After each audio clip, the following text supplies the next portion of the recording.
gained over 1,000 yards rushing in his 2 years with the Buckeyes. This 79 Ohio State edition can run and pass. Southern California brings the 79 Heisman winner, number 12, Charles White, to the game. The elusive White finished his career the second highest rushing total in college history. USC, Ohio State, both unbeaten. A possible national championship on the line. As NBC Sports presents the College Bowl season, featuring the best in college football postseason action. Today from Pasadena, California.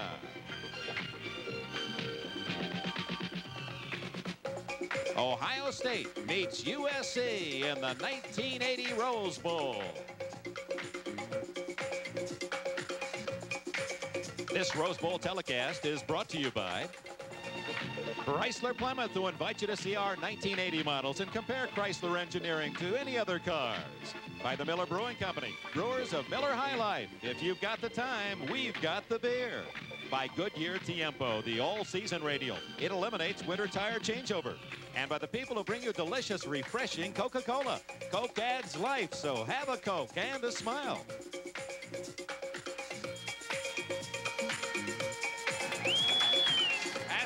California, the famed granddaddy, the landmark here in Pasadena, jam-packed 105,000 fans at the Rose Bowl to see the Ohio State Buckeyes unbeaten, untied against the undefeated, once-tied USC Trojans, and a possible national championship to the winner.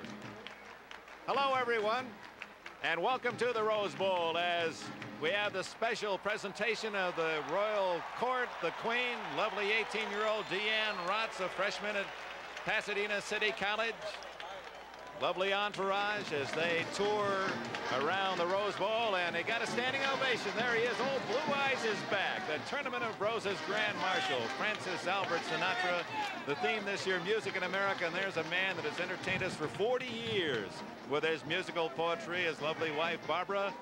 My way, and his way is in first class on this sunny 70-degree day in Pasadena, California. Happy New Year, everyone. Dick Enberg, and I'm privileged to be here. My first Rose Bowl game, and we only hope that your 1980 can be as beautiful as this fantastic day in Southern California. Blessed as well to be working alongside my partner here on NBC once again, Merlin Olsen. Happy New Year, big guy. Thank you, Dick, and a Happy New Year to all who are sharing this day with us. Now, let's talk about the teams. The USC Trojans come in here as the favorite, even though they're ranked lower in some of the polls.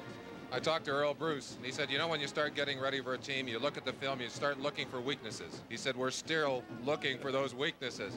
They start right in the pits. The games are won and lost on the line of scrimmage.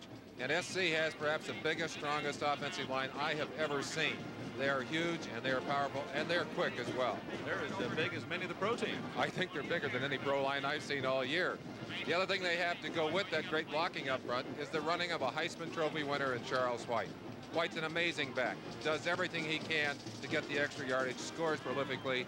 It's bad enough that they can run the football, but they can pass as well. Paul McDonald, Denny Frizzell, defensive coach for OSU, said he's the finest and most poised college quarterback he's ever seen. A high compliment, and of course he's the man trying to get him stopped. Obviously a great SC offense. Some say maybe the best mixture of running pass that any college team has ever had. How about the Southern California defense? If they do have a weakness, and I say if, because they really are a tough physical football team. They play physical and team defense. If they do have a weakness, it's in stopping the short passing game, something that Ohio State does well. Maybe that's where the opportunity will come today. All right, that's the USC Trojans, and Merlin and I welcome to discuss the Ohio State Buckeyes. I know a lot of NFL players welcome him into our NBC broadcast booth. Happy New Year, O.J. Simpson. Happy New Year to you, Dick, and I can't think of a better way to start the 80s than here at Pasadena at the Rose Bowl. What a day. And how about those Buckeyes? Well, I tell you what, the Ohio team is probably the most versatile Big Ten team to come in here in the last decade. I don't think it was since Bob Greasy brought his Purdue team here in 1967 that they came in with a legitimate passer and passing attack. Of course, they're led by the fine sophomore quarterback, Art Schleister. He's a little unusual. He's one of the few real fine passers I've ever seen who run the option play real well. He mixes it up a lot. He throws all his receivers. His favorite receiver is a fine junior flanker, Doug Donnelly. They call him White Lightning, fast guy. They remind me a lot of Burt Jones and Roger Carr, the fine Baltimore duo. I think the strength of the team really is on the defense, their defensive secondary. There are 4 guys playing back there who all made some Big Ten all Big Ten team. They play the run real well. They come up and hit. They're very, very physical and intimidating. But the key to this game may be their middle guard, a guy named Tim Sawicki. Tim is only 218 pounds. And I think SC may try to muscle him earlier. And if he can handle the muscle, they can be tough. If he can't handle the muscle, those defensive backs are going to make a lot of tackles. So we'll be keeping our eyes on number 68 in the Crimson of Ohio State, because he's going to have to do battle with those behemoths in the front five of the USC line. There's the Trojan horse. That was an inspiration. O.J. Simpson told everyone yesterday he saw that as a JV player back in San Francisco. Said, someday I want to go to school that has that beautiful white horse. USC's colors, those of Ohio State. A beautiful day. This is right out of the Chamber of Commerce manual. And now, ladies and gentlemen, to present our national anthem, the University of Southern California Marching Band.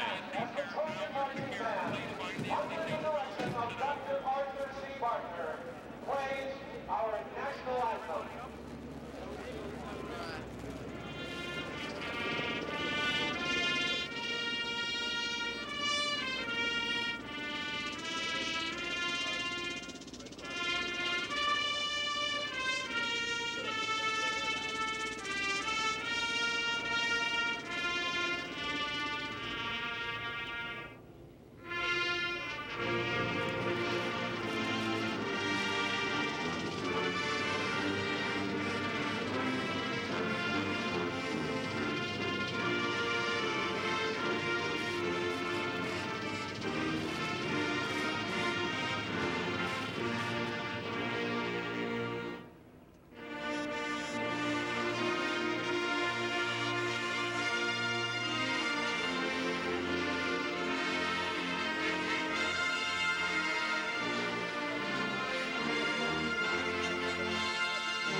The lips of the Grand Marshal himself, Frank Sinatra, said it all. That's marvelous.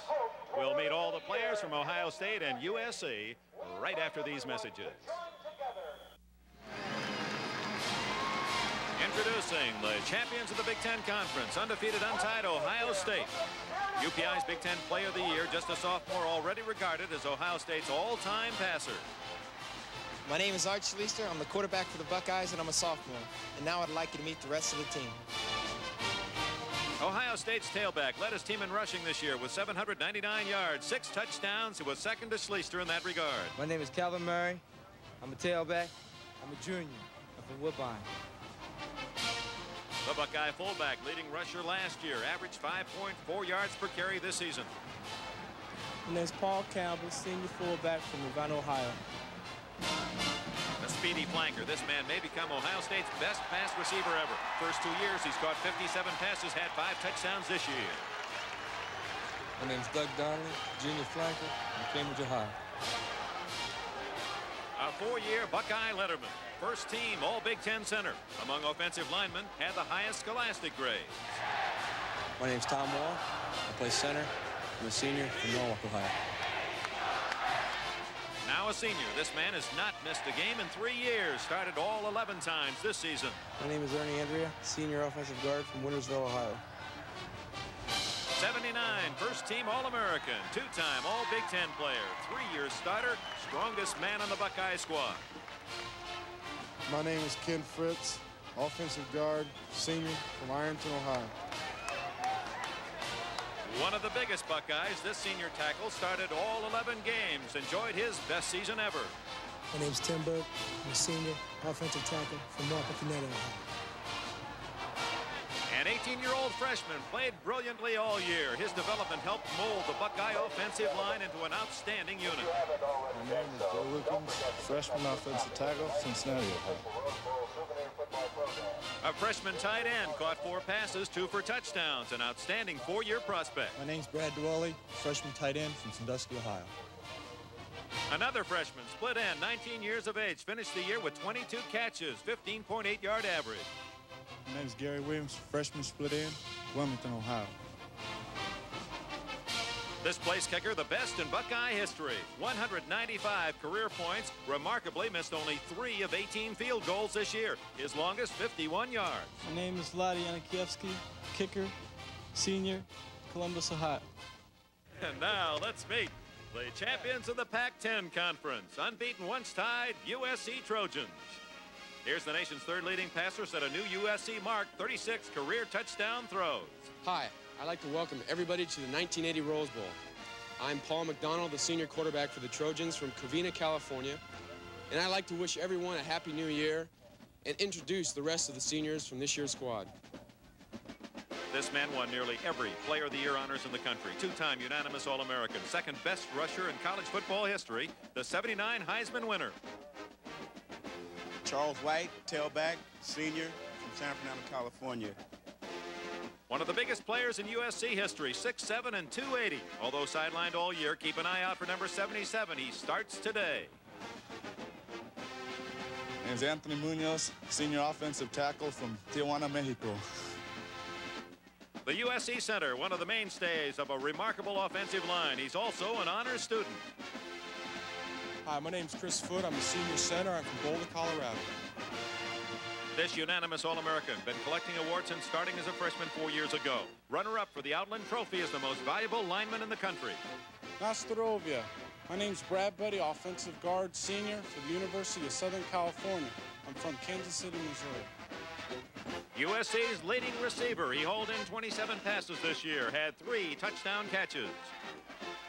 Happy New Year. My name is Danny Garcia. I'm a senior wide receiver, and I was born in Seoul, Korea.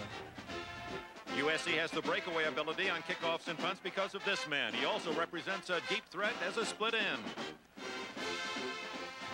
Raymond Butler, wide receiver, senior, hometown, Swinney, Texas. Another consistent Trojan, the strongest man on the SC defense, an all Pac-10 defensive lineman. My name's Myron Lapka. I'm a defensive tackle, senior year. My hometown's Chatsworth, California. This 3-year starter has been the team's leading tackler this year, a UPI All-American. Happy New Year's, Mom. My name is Dennis Johnson. My position is inside linebacker. My years as a senior, hometown, Flint, Michigan. This senior honored as USC's Defensive Player of the Year, perhaps the most consistent but most underrated performer on the Trojan defense. My name is Larry McGrew. I'm an outside linebacker and senior. My hometown is Berkeley, California. This senior pass defender will have his eye on Schleister. This season, he made 52 tackles and knocked down a team-high 12 passes. Herb Ward, defensive back, senior, hometown, San Francisco, California. A walk-on in '76. Through 4 years, this man has handled almost all of the kickoff chores for the Trojans. Hi, my name is Rob Kerr. I'm a senior place kicker out of San Gabriel, California. What a sight. 104, 500, 6,000, depending on whether you're counting the bands and the media and all the rest, jammed into this Rose Bowl as we start a new sports decade. USC, Ohio State, the players will be entering the field in a moment. A cheer from across the way as the Trojans take the field. USC defeating Texas Tech, Oregon State, Minnesota, LSU, and Washington State before a tie to Stanford. They finished with wins against Notre Dame, California, Arizona, Washington, and UCLA to win another trip to the Rose Bowl. They have the best bowl record of any team in the nation. They've won 18 bowl games, and they have been the most frequent visitor to this one in Pasadena. Southern California, despite that one tie to Stanford, a touchdown favorite against the Ohio State Buckeyes. Nick, one of the things we can look for in this ball game, we not only have offensive and defensive teams on the field, we also have special teams. And one of the edges that Ohio State brings into this ball game is perhaps a much better, in fact, not perhaps, they have a better kicking game than SC. In Adakievsky, they have a kicker with great range, but also who's been very consistent. And also in the punting department, I think they have the edge over Pryor. In fact, we have an interesting situation with two former not Pop Warner. What are they, Dick? Former PP&K winners. PP&K winners. But outstanding punters. I think Pryor, probably the lesser of the two. Certainly an outstanding chance for us to watch the kicking game at its best with Ohio State. John Robinson, 5-year contract. He signed it yesterday. He'll be at the University of Southern California. And I know that pleases you, O.J. Yes, it does. You know, this is interesting. The Ohio team hasn't come out. I recall 1 year back in Notre Dame, 1 year had the SC team wait on the field 15 minutes before they came out. So when we went back there in 1967 to play them, we hadn't beaten them there in 34 years. And McKay would not take the field until the Notre Dame team came out. They threatened to forfeit the game. The officials came in and said, we're going to forfeit the game if you don't take your team out on the field. McKay told us, get dressed. We're going home. And we waited a little while, and the Notre Dame team took the field. But this is interesting. Ohio came out unusually early for the warm-ups. We commented on that. They came out about an hour, 15 hour, 20 minutes before in the warm-ups, and they should be on the field now, and they're not out. And maybe a little sight going on here. Well, you wonder if it's gamesmanship or whether or not the Buckeyes just lost communication with their arrival time, and perhaps Earl Bruce, first-year coach for the Buckeyes, giving them a little added incentive verbally. Well, certainly one of the things we ought to comment on is the fact that when a team travels, as Ohio State has, to another team's hometown, they are at a disadvantage. Even though SC is not playing in their home stadium, they have been living at home, and they have been much more comfortable, much more able to cope with the pressure of this bowl game than Ohio State. But there comes the Ohio State Buckeye team. You can believe that they're about a mile off the turf out there right now, pumped up and ready to go. I think it was a little psyching going on. They wanted to get their little edge coming out of the tunnel. Ohio State, Woody Hayes gone. Earl Bruce takes over from the man who got him through school at Ohio State. There he is, a 40-year-old Bruce who last coached at Iowa State. They started with a win against Syracuse, struggled to victory against Minnesota, beat Washington State, barely defeated UCLA, but that was the turning point in the season as they won here in Los Angeles on a 90-second drive of 80 yards. Then they rolled past Northwestern, Indiana, Wisconsin, Michigan State, Illinois, Iowa before their 18-15 win in the finale at Michigan. And here they are again in the Rose Bowl. One of the things we might talk about early is the fact that Ohio State in their home stadium plays on artificial turf. This is only the second game they've had all year on natural turf. And both of those games, by the way, they really struggled with. That was Minnesota and UCLA. Frank Sinatra, the official coin flipper. Heads he calls, and a heads it is. You've won the toss, you can take it. USC has won the toss. And I believe it looked as if they said they're going to take the goal rather than receive. I think what Charles White said is we'll take the ball down on this end. I think he wanted both of it. Which goal do you want to defend? Defend that goal. Referee Gene Calhoun. Here's a coin for both of the captains. And, you'll have to split it up some way. Split it up in forward. Yeah. Semaphore to indicate who will. Now it is. USC will receive to our left. And the Buckeyes of Ohio State will kick it off. All right, that means that Ohio State will be on defense initially, trying to stop that high-powered USC offense. O.J., what might we look for early? Well, Dick, I think Ohio State realized they can't stand in there man-to-man with USC. I think they think USC's line may be a little too strong for them. So I think they're going to give SC a lot of different looks. I think the key guy to watch early is Todd Bell. He's the rover back. He's number 25. He'll be moving around, and I think he has a few tricks up his sleeve. I think they got a few special plays to try to control SC running the football. And in Todd Bell, an all Big Ten pick, they have perhaps the best defensive player in terms of athletic ability on that Buckeye squad. All right, USC will have the football initially to start this game. Some folks from Illinois say when you're in a contest of this importance, you'd rather be on defense initially. I always felt that way when I was playing. I wanted to be on the field to start out with. But when you have such a potent and powerful offense as SC has, with that magnificent, powerful offensive line, and also with Charles White and Paul McDonald, I can't help but feel that maybe if I were the coach at SC, I would say, let's put our offense, let's put our best on the field immediately. Let's get off to a good start offensively. Let's get it going right now.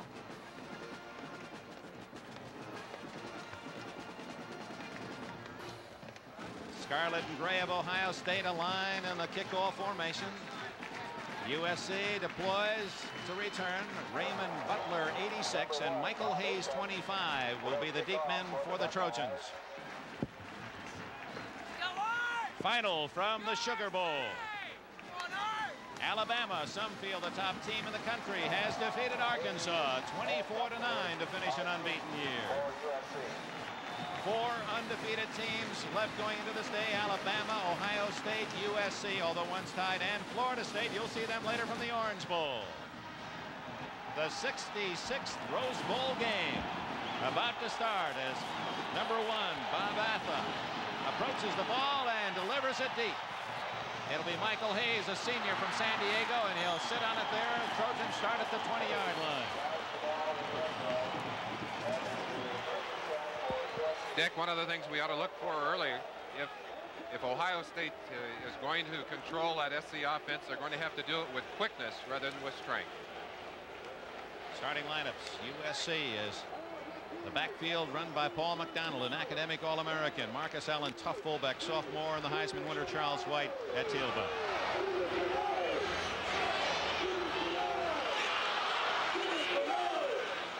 In motion comes the V-man, Rakshani. And it's White. First carry of the game, gets only a couple. A swarming Buckeye defense spearheaded by Marcus Merrick, number 36. Keith Ferguson also in on the stop. In the line for the Buckeyes and the wide receivers for USC, Dan Garcia and Kevin Williams. Good speed, good hands on the outside, and Hobie Brenner, a tough big target at tight end. Rakshani is slotted left on 2nd and 8. White, 25, 30, and out of bounds with a first down at the 34-yard line. Well, you know the feeling of that student body right. Yes, Dick, that's been a bread and butter play for SC over the years. They've run that play, incidentally, 106 times this year, and it's averaged 7.7 yards per carry. Those are the offensive linemen for SC. Munoz on the weak side. If ever there was a misnomer, calling Anthony Munoz a weak tackle, that is a big, strong offensive line. Foster Foot, Buddy, and Van Horn, giants, average 6'5" in height, as you saw earlier. First down, USC. They actually spotted out of bounds at the 30. White, a tough runner. All the way to the 37-yard line, a gain of 7. A look at the Ohio State defense. Sawicki in the center, Gary Doolin on the outside along with Jerome Foster. Linebackers, there'll be 4 of them. Ferguson and Laughlin on the outside, Merrick and Washington inside. And that fine secondary that O.J. talked about. Guess, Ellis, Skillings, who's the safety, and Bell, who's the rover. We haven't seen Bell making those big plays. They might have trouble here in the early going controlling SC. 2nd and 3, Marcus Allen with a handoff. The fullback breaking tackles all the way to the Ohio State 49.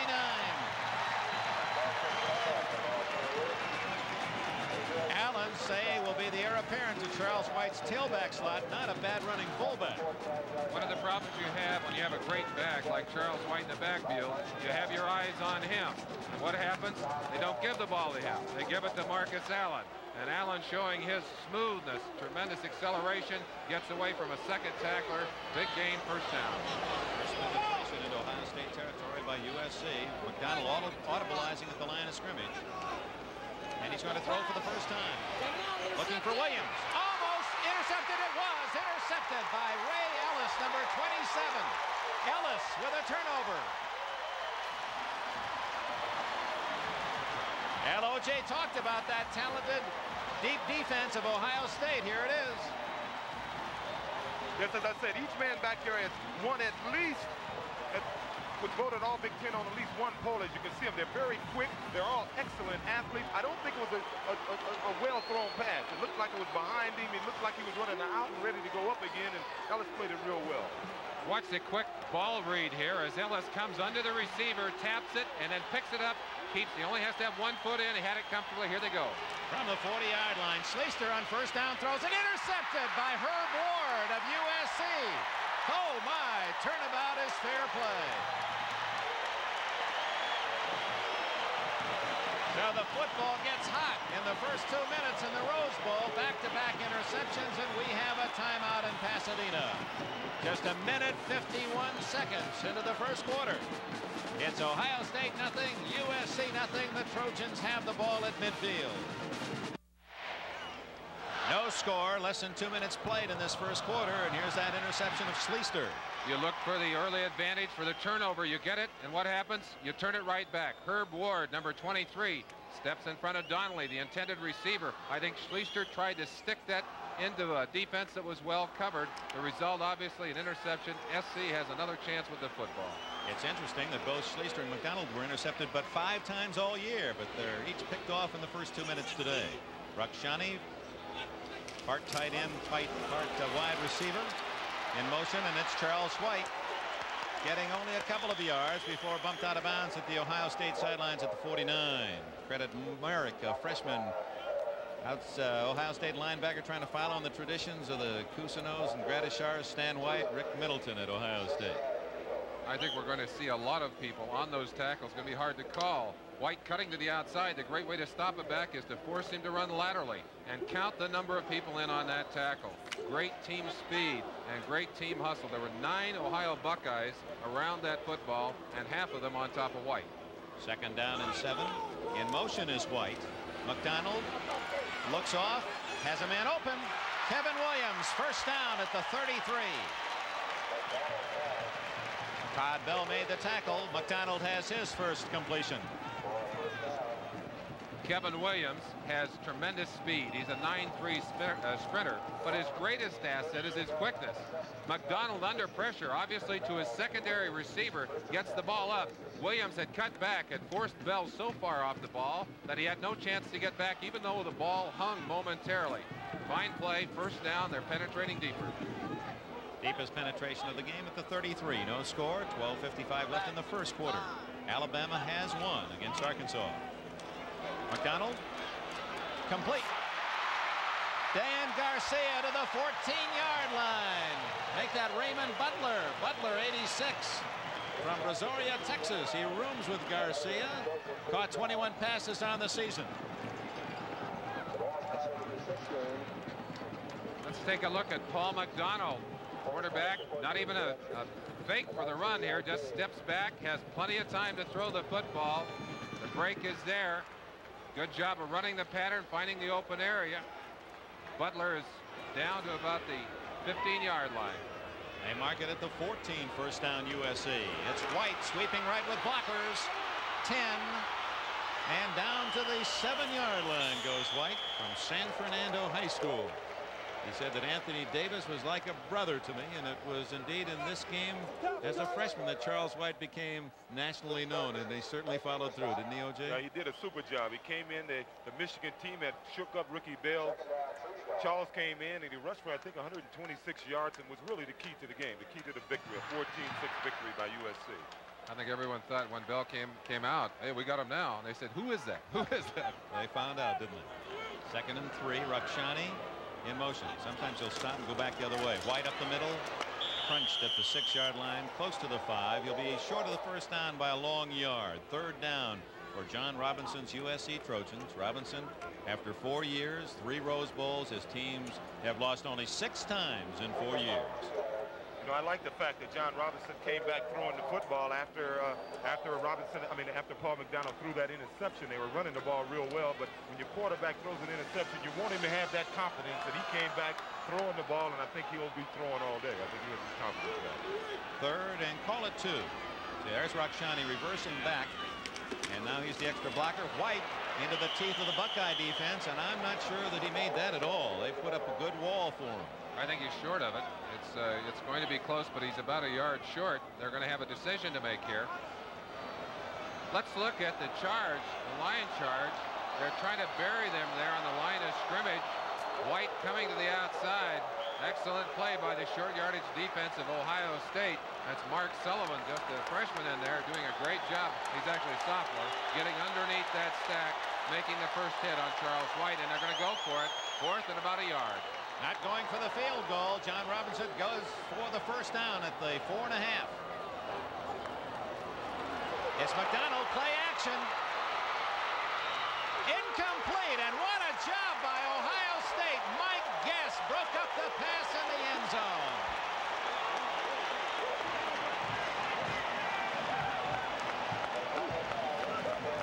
There's one of your guys, O.J., Mike Guess, 3 times an all Big Ten performer. And I don't think I've ever seen a better reaction, ball reaction, by a cornerback in my life. Watch this. He stops and comes back, twists his body in the air, and absolutely snatched that ball away from the receiver. Vic Rutschani thought he had a touchdown. Instead, it's Ohio State's ball at the 5-yard line. Timeout, 10:22 left. First quarter, no score. Now the Buckeyes have stopped USC twice on this play in the end zone. Mike Guess, number 12 of the Buckeyes.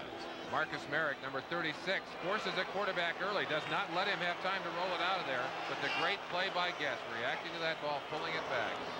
On first down, Calvin Murray vaulting out to about the 8, maybe the 9-yard line. Larry McGrew, 57, outside linebacker for the Trojans, made the stop. We talked about games being won or lost on the line of scrimmage. Number 96, Myron Lapka, taking on the block right there on the line of scrimmage. Gets a good piece of the ball carrier. Hit him right on the line. Forward motion carried him for a small gain. McGrew 57 and Ricky Gray 35, also a piece of the action. Spotted at the 8-yard line. Second down 6. Schleister to Campbell, the fullback, and he gets nowhere into the middle of that SC defense. Ty Sperling spearheaded the charge, number 63. The offense for the Buckeyes. Sensational sophomore Schleister at quarterback. Paul Campbell, a senior, and Calvin Murray, a junior, the running backs. Gary Williams, Doug Donnelly, they both can fly, and Brad Dwelly, an outstanding freshman tight end.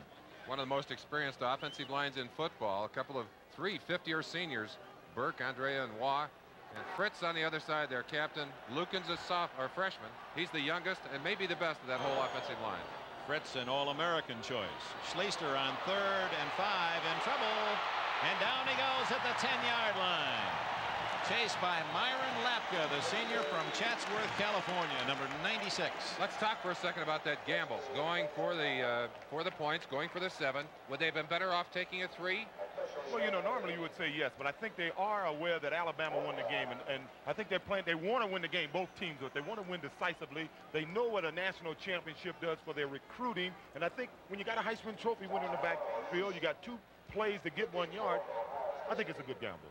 Well, on that last play, they gambled again with the run of Schleister. They're stopped. They're going to kick it away. Tom Morris from Fairport Harbor, Ohio, good punter. From his own goal line, he sends a beauty. Taken by Butler, and he is tripped up at the 45-yard line, fumbled, but after he hit the deck. So a good kick Barros from his goal line, and USC will begin from its own 44-yard line. Butler, number 3 in the nation in punt returns this year. 8 minutes and 16 seconds left in the first quarter. SC, Ohio State, no score. Ohio State and USC, they played nearly 7 minutes, no score.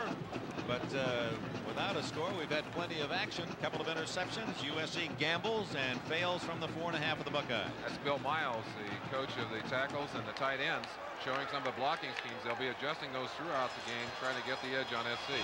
USC with its wide receivers to the left. Rutschani, the V man they call him, in the slot, and Charles White breaks a tackle and gains 3 more than Ohio State thought he would get. It'll be second down and 6 as White now has rushed for 6,020 yards in his fabulous career. And we've talked about number 68, Sawicki. He's slanting there to the outside. That's Buddy, who just tackles him and puts him on the ground. Somehow I don't think that's a legal block, but you can see the effectiveness of a big man, and Buddy has about 40 pounds and 3 inches on Sawicki. McConnell to throw, under pressure, dumps it off to Allen, 45-40. He's to the Ohio State 38-yard line. Vince Skillings, not very big, 176 pounds. 48 of the Buckeyes put a mean hit on Allen to stop him cold. Yes, but if you saw Charles White on that play, they had a blitz on, and Charles White, I didn't know he can block. I mean, he really waxed the guy who came in there. There's something else we saw there, and that's the ability of McDonald to be cool under pressure. He had a tremendous rush on him, still found the open man. He does that perhaps better than any college quarterback in America.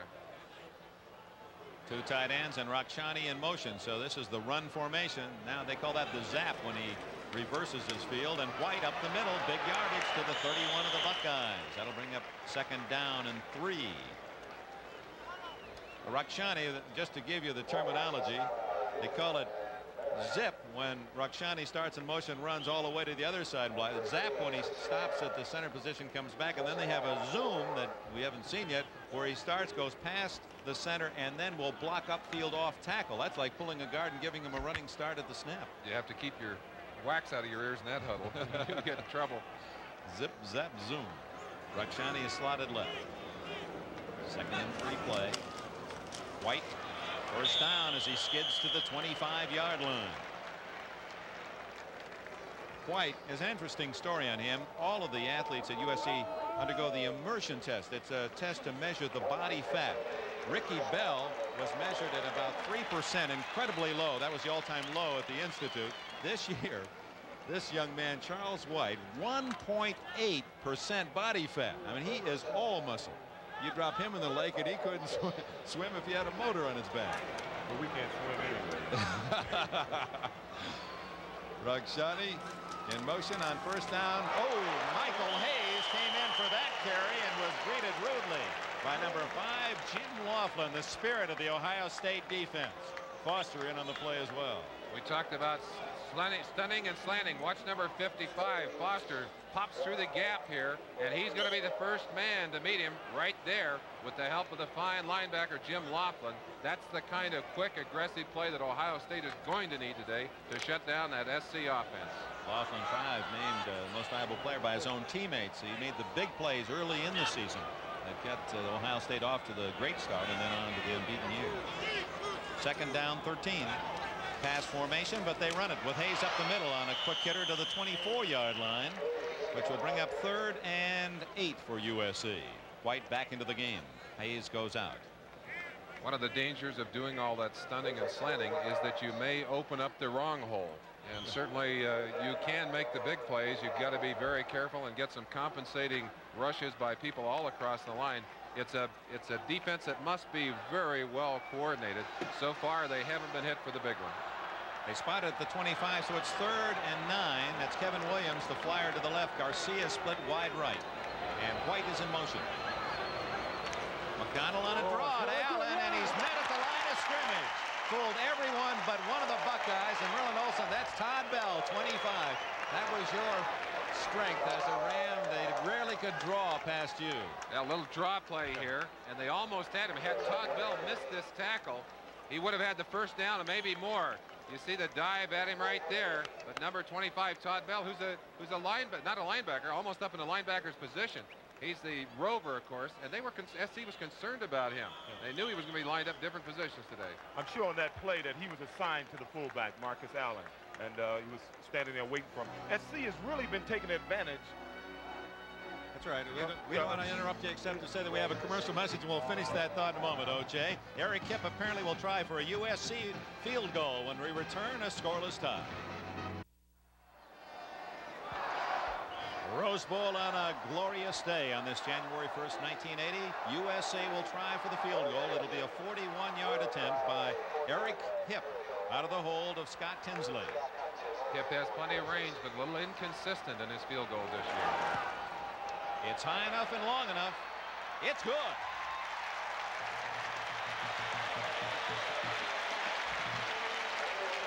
Eric Kipp, who made but 5 of 13 on the year. His longest was 45 to beat California. That one good from 41. And USC takes the early lead. 4:37 left in the first quarter. Reminder, folks, as these 1980s begin, and what a great sports year 1980 will be. NBC starts its 3rd season of Sports World. That'll be Sunday, January 13th. Since its creation, we're proud that Sports World has brought you exciting and innovative coverage of American and international competition. We've investigated into the controversial and often misunderstood side of sports in our sports journal. We've had a lot of fun, too. Different and outrageous displays on the crazy world of sport. And we'll continue to bring you all this and more in the coming year on Sports World as we kick off the 1980s, January 13th, right here on NBC. Just a question for you, O.J. You think it's more important in an emotional game like this to put points on the board first? Or is that a great advantage to you? Yes, I certainly think it is. I think SC is lucky to get that score when they didn't score the first time because the momentum changed so quick in a game like this. You got to take advantage of every good field position you have. Tim Spencer takes a kickoff to the 20, and he's out to the 24-yard line. The Buckeye people feel he's a star of the future, Tim Spencer. McDonald, 58, made the tackle for USC. We talk about the sprinters who come down as headhunters. Number 58, Mike McDonald, one of the finest for SC. You can see him turning it on here, getting an eye on that ball carrier, and there it is, right there on Tim Spencer, and a lot of help to follow. USC has dominated this first quarter in possession, over 8 minutes to Ohio State's 2 minutes. That's Calvin Murray finds a crack in that SC defense and charges to the 30. It'll be second and a short 5 for the Buckeyes. A look at the USC defensive alignment. We haven't had a chance to set that defensive line. You saw Lepka earlier. Sperling on the nose. Dennis Edwards at the other tackle position. Linebackers, there's some quick ones. Larry McGrew, the strongest. Chip Banks may get much better than McGrew as he gets older. And Herb Ward, you saw him with the interception. Lott, Smith, Browner. Browner just a freshman. He's in there because of an injury, an ankle injury that forced Lott to move to corner. Jeff Fisher not seeing starting duty. Schleister has running room, 30, 35, and he's out to the 39-yard line. Eric Scoggins, 81, made the tackle. That will be the Buckeyes' initial first down of this game. Yeah, Schleister came out that time to throw, actually. It looks like he wants to throw more than run. SC's defensive strategy is on option plays is to force him to run the football. They don't want him to pitch it. They want him to carry it himself. They like to rough him up a little bit, but I know they don't want this to happen. They don't want him to drop back to pass and then scramble for the yardage that he's getting. Well, the big advantage he has is the fact that he can run, and it opened up. He got the first down. I want to clarify, when you mean rough it up, you don't mean to do anything illegal, but this is a game of contact, and they're going to say if you want to run out here number 10, then you're going to have to pay the price. On all levels of football. Dumps it off to Volley, a juggling catch. Did he come up with it? He certainly volleyed it. USC. Number 56, Dennis Johnson, wound up with a football. What's the call? Ohio State? No, Dick, I think it's going to be a joint reception, in which case they'll give the ball to the offense. But let's look at it here. Schleister put the pass right on target. Volley bounces it 4 or 5 times. Finally does get a hold of it right there. And they both had it at the same time. The ball was on the ground. I'm sure that's what they're calling. Let's watch the receiver now and watch how many times he bats it in the air. 1, 2, 3, 4. Right there, they both have it together. Dennis Johnson pulled it away and came up with it. Well, a man named Volley certainly did it. And it's second down and 5. Up the middle to the 45-yard line and short of the first down. Ricky Gray made the stop on Calvin Murray. Third down 4, Ohio State. USC has the lead, 3-0. Final minutes of this first quarter in the Rose Bowl game. John Robinson, 44 years young. Guys are kidding him about the press guy says that 4 years ago a young John Robinson at 40 came to USC, and they say, yeah, young now going on 60. Schleister play action, looking deep. He has Williams open. Gary Williams to the 2-yard line.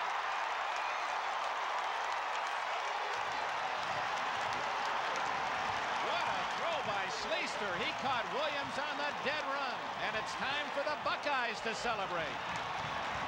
It's a 53-yard pass play. Schleister to Gary Williams. Shows you the power that this young man has in his passing arm. Watching him practice, he has a powerful rifle right there. You can't throw a better pass than that. And then Williams runs out of the first tackle. Herb Ward, number 23, there to save him. Bulldogs him down, but they're right on the 2-yard line, itching to get that 7 points in the lead. First and goal for the Buckeyes. Schleister keeps it and is stopped just shy of the goal line. Ricky Gray, 35, 51. Chip Banks with a shoulder as Ohio State is less than a yard from a go-ahead score. Schlichter is amazing to me. He reminds me of Terry Bradshaw. A defensive back can get no read on him. He doesn't have to really set up to throw. He throws with all arm. That time he never stepped up to throw the ball. He put it 53 yards in the air on the money, standing virtually flat-footed, all arm. Interesting point, gentlemen. USC has not given up a touchdown in the first quarter all year. Ohio State trying to do something 11 other tough opponents could not. Give it to Murray. And they spotted outside the goal line. He did not get in. And was there ever a vicious hit made down in the depths of that SC defense? Go down in the pits. You talk about line surge, and this is where some of that physical strength is going to come into play for SC. Big number 78, Georgia Chica, I think is the guy. And Ricky Gray, number 35, the man who polished it off. Eric Scroggins, 81. That's great goal line defense. You know that Gray is tough. He had a knee injury in the first quarter of last year's Rose Bowl game, played the whole game, made 15 tackles, and required knee surgery after the game. He refused to admit he was hurt, played the whole game on a very serious injury. And I thought for a minute SC was going to keep that not being scored upon in the first quarter record intact with 7 seconds left to go in the first quarter. Ohio State called the timeout. I think it was more out of confusion than wanting to score in this first quarter, but the Buckeyes have spent a timeout with the ball about a foot from the goal line. We talked about the emotional aspects of the game, of getting on the scoreboard first. I think one of the most draining things that can happen to a team is to get great field position, to get a big play like that, go down to the 2-yard line, 1.5-yard line, and then get shut out with a play like we've seen on the goal line here. I tell you, Maryland, in the 67 Rose Bowl, we were playing against Indiana here, and we went right down the field and scored. We had them 7-0. We went right down the field the next time, and they stopped us on the 4-yard line. We had a fumble, and we didn't score again until late in the fourth quarter. We went into the fourth quarter up 7-3, and had to score late in the fourth quarter to finally win the game. A reminder, our old friend is here, the Goodyear blimp, to bring us a spectacular aerial shots from the Rose Bowl. Good to have you aboard, and Happy New Year. We hope it does a good year for us all. 3rd and goal, Ohio State trailing USC 3-0, possibly the last play of the first quarter. Donley in motion. Inside the handoff. No. Ricky Gray. What a play by Gray, 35. Paul Campbell stopped cold, and that Gray, a sophomore from Tucson, Arizona, has made 2 plays back-to-back. The end of the first quarter of the 66th Rose Bowl game. Ohio State faces 4th and less than a yard when we return. The score after 15 minutes, USC 3, Ohio State 0. We'll be back after these messages from your local station. The Trojan horse, and those 11 defensive men have played with that kind of strength. 4th and goal for Ohio State, less than a yard away. As you look at the first half statistics, USC has stopped Ohio State from the 2-yard line on the first 3 tries. 4th and goal. This is it for the Buckeyes. 3-0 USC. Schlichter keeps it, and he doesn't make it. The Trojans stop him.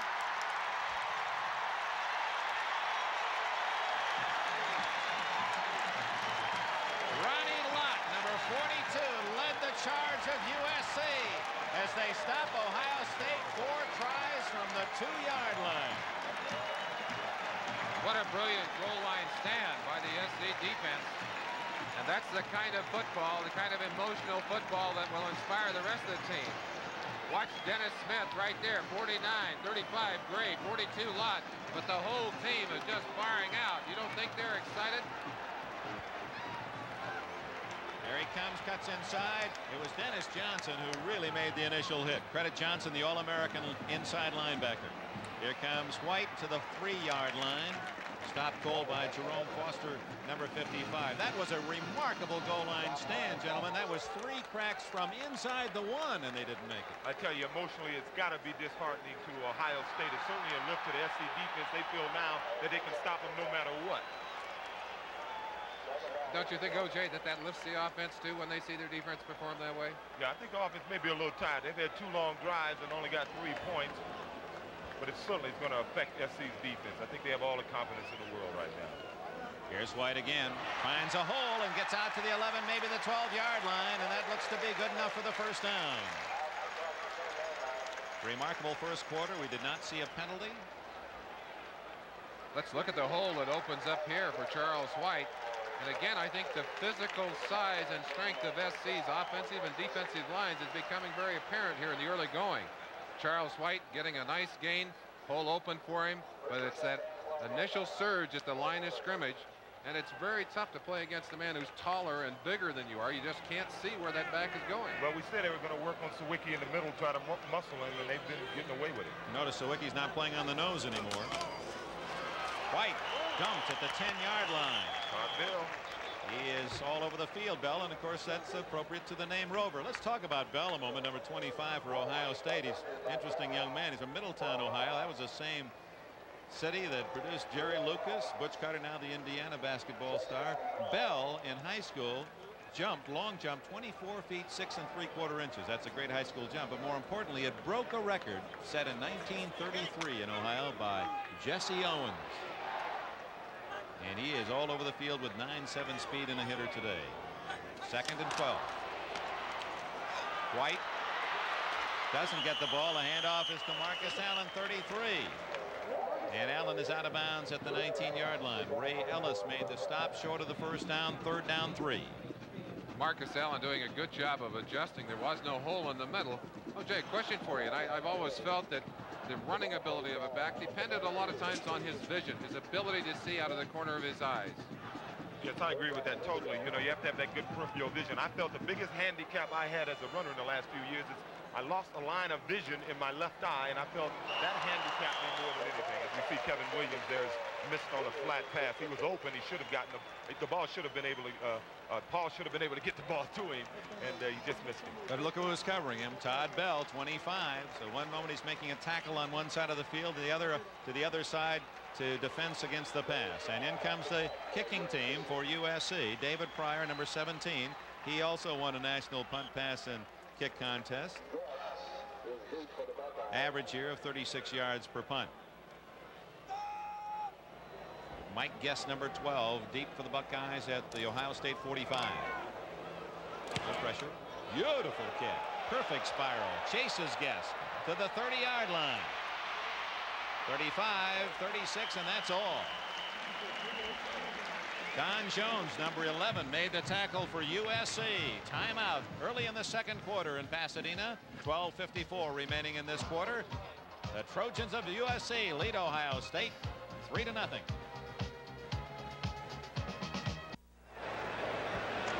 Dick Enberg with Merlin Olsen, O.J. Simpson at the famed Rose Bowl in Pasadena. 12 minutes and 54 seconds remaining in the second quarter. The Southern California Trojans leading Ohio State's Buckeyes 3-0. Ohio State ball at the Buck 35-yard line. Art Schleister, comparison of his statistics the last 2 years. Look at the increase in touchdowns and decrease in interceptions. And he has a man open. Donnelly, his favorite target. He's a junior from Cambridge, Ohio. Joey Browner, that name sounds familiar. Browner, 47, wearing the same number. Well, it's because he comes from a very, very talented football family that includes Outland Trophy winner Ross Browner at Notre Dame, Jim Browner, Willard Browner, and there are 2 more Browners coming. They say are better than the rest. Quick replay as you watch Schleister. Well, we don't have time for it. Yes, we do. There's Schleister back. Hits his favorite target, Donnelly.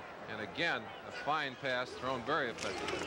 First down play, the draw, and it doesn't work as Calvin Murray trapped in the backfield and finally dropped by Chip Banks, number 51, a sophomore from Augusta, Georgia. Dick, one of the things that interested me in talking to Art Schleister about his preparation, he said before his freshman year in the summertime he would throw the ball 500 times a day, 6 days a week to strengthen that arm. And this last year, between the seasons, he threw 400 to 500 times a day, but only 5 days a week. It's no wonder he has a powerful arm. Another thing, they say that if he ever hurt the right arm or was trapped held by the right arm, he can throw the ball 50 yards left-handed. He's a natural lefty. Jack Armstrong, 2nd down and 12, and Schleister rolling and looking. He threw that one away, but he had a man close. It was obvious what he did. He had Williams close to the ball, close enough that you can't call intentional grounding. but he was doing exactly that. He grounded it right at Williams' feet. As you watch Schleister moving back to the huddle, you see all those Buckleys on the side of his helmet. Those are for big plays, and that's exactly what he is. He is a big play maker, and there is an art to throwing the football away. A quarterback who knows how to do it does not get caught that often. Again, you watch the rollout, the running ability too. You see him fire the ball away, but he's looking right into the eyes of that receiver. Larry McGrew, 57, locked up on him. No penalty. Back to the live action. Schleister down the middle. Complete. It's Ty Hicks. He fumbles, and USC has recovered at the 33-yard line. Ronnie Lott, 42 with the ball. It's a shame because it was a beautiful pass by Schleister. I think today we may see a Big Ten attempts record, at least an Ohio State attempts record. I think they realize now, especially after that goal line stand, that they're not going to get too much running the ball on USC, and I wouldn't be surprised to see Schleister break a number of passing, at least attempt records today. Well, he'd like to break the completion records, but he'd like his receivers to hang on to the football. A fine hit by number 42, Ronnie Lott, really took that ball away from Ty Hicks. SC's offense on the field. At the 33 of the Trojans, SC leading 3-0. 11:36 remaining in the first half here at Pasadena. White, running room, here he comes, and dropped by Ray Ellis, 27, as he was starting to make a move to the outside. Mike Guess also in on the tackle for Ohio State. Let's try and get an idea of why there is so much room. I know there was a great block thrown in there by Foot on the linebacker Marcus Merrick, but a tremendous amount of room for White. Let's look from the end zone. This will give us an idea. There's Doolin being knocked inside. Merrick overran the play, and White just did the rest on his own. Big gain. Back to the action, and a stop at the 40-yard line as Marcus Allen gets that quick handoff from McDonald and goes nowhere. It'll be second down. Make it third down now on the no gain, and about a yard and a half for USC at the Trojan 42-yard line. You see Paul Hackett in the yellow shirt signaling the offensive plays to Schleister. Basically, they send out a couple of plays at a time, or check that to McDonald, and McDonald then has the option of audibilizing. He can call really anything he wants, and bright enough to do it well. White to the 45 and a first down. Picked his hole and got the yardage he needed for the first down. We talked early in the telecast about the physical superiority of that SC offensive line, and watch them here as they make room for their Heisman Trophy winning tailback. Plenty of room for the first down. Rakshani even adds to it as he comes in as that B-back, although he got stuck pretty good on the line of scrimmage, but it is a first down. USC with the lead, 3-0 at its own 45-yard line. Michael Hayes in the game, takes the fake. McDonald throws it, incomplete. Marcus Allen the intended target, but he was well covered as Todd Bell was over there again, and he had help from Al Washington.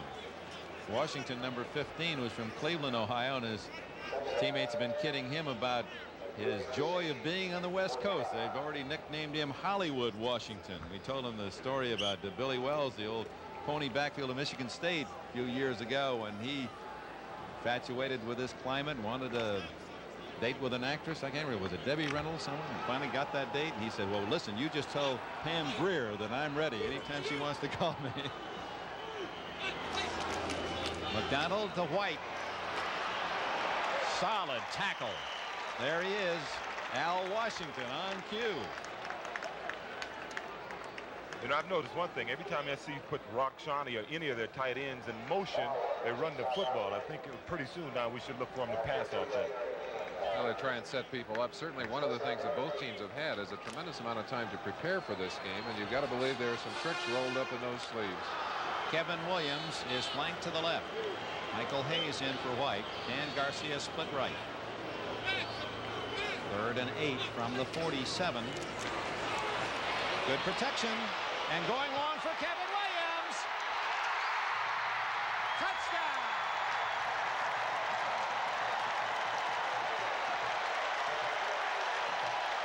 Paul McDonald waiting to the last moment.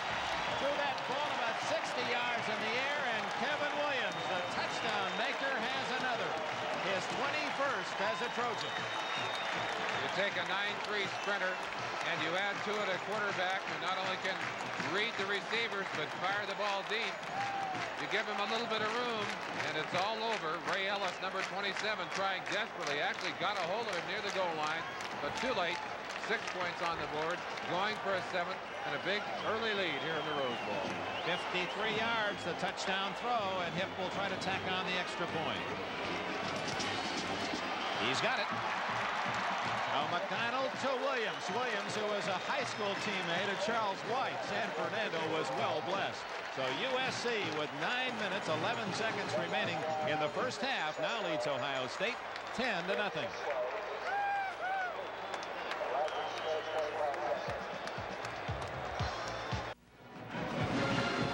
Ohio State's Buckeyes trying to rev up their offense. They trail 10-0 to USC. Here's McDonald, 53 yards to Kevin Williams.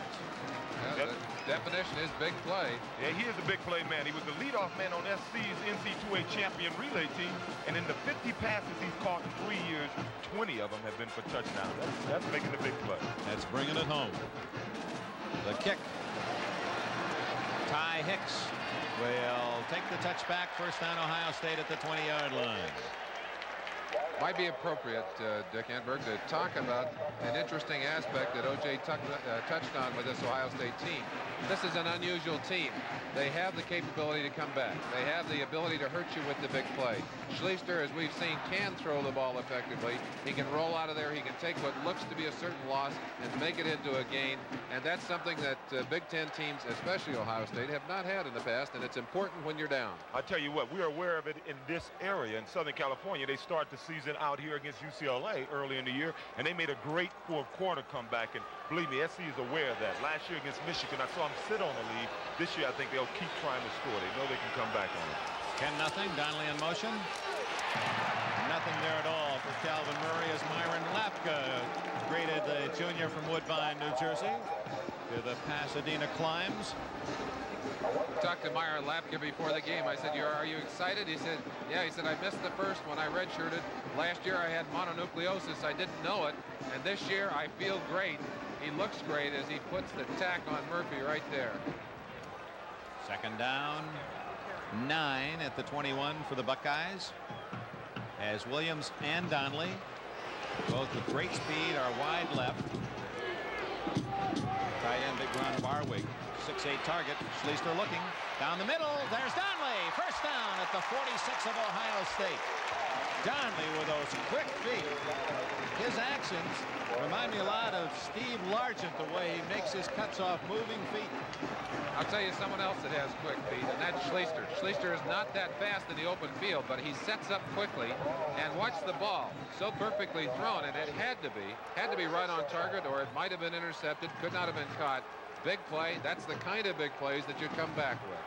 So far, Ohio State unable to move on the ground, but Schleister has thrown it well, and but for a drop pass, a fumble deep in SC territory, Ohio State might be in the lead at this point. Rick Volley, short yardage, close to midfield. Volley, senior from Lynchburg, Virginia. It'll be second down for the Buckeyes and 7. I think the real difference in this game so far is down on the line of scrimmage. And I think it's in the physical superiority of the offensive and defensive fronts of these SC offensive defensive team. You've seen them run the ball effectively. Ohio State has not run it effectively. They've thrown it effectively. That's been their weakness so far in this game. Donnelly in motion. Second and 6.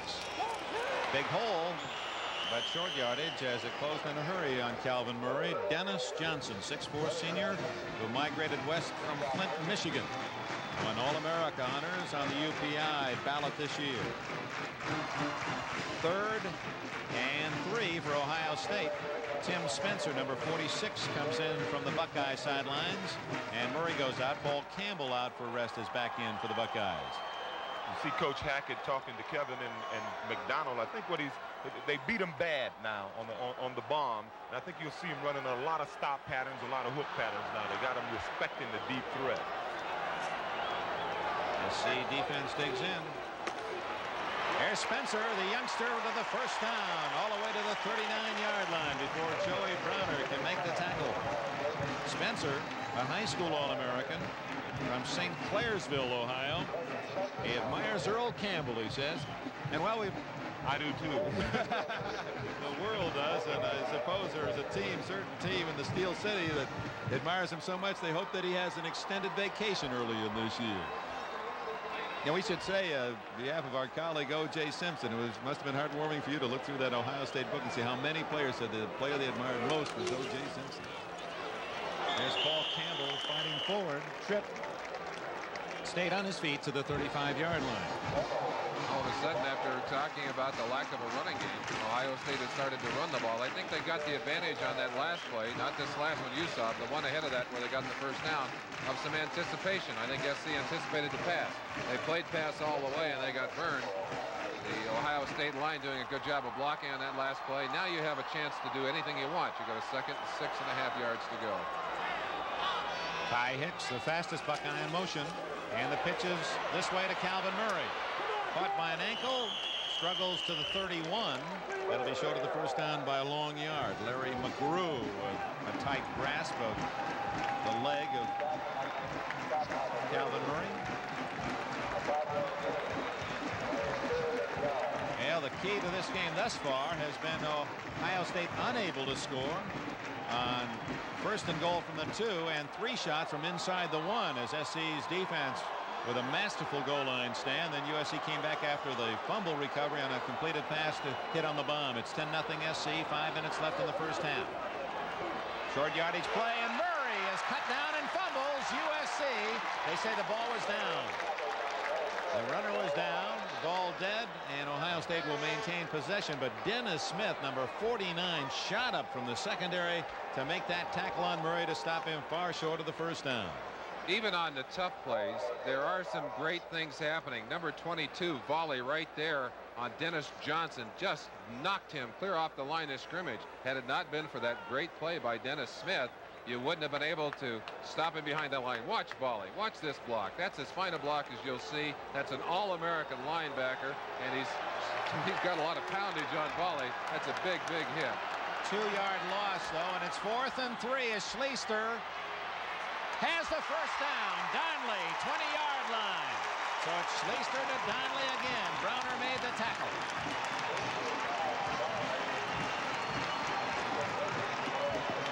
White Lightning has another reception. Well, and again, the big play capability of Schleister, taking what looked to be an impossible situation there. He was getting pressure, got out to the outside, a little extra time, and Donnelly in isolation here knows how to find the open territory. Very quick feet and sure hands, soft hands. First down, a chance now to get it down closer to the end zone. 10-0 USC, first down from the 20. Campbell hit hard by Spencer hit hard by Ronnie Lott after a gain of a couple. It'll be 2nd down and 8. They feel that Lott will be the next defensive All-American for USC. From Pasadena, we pause briefly for station identification. This is the NBC Television Network.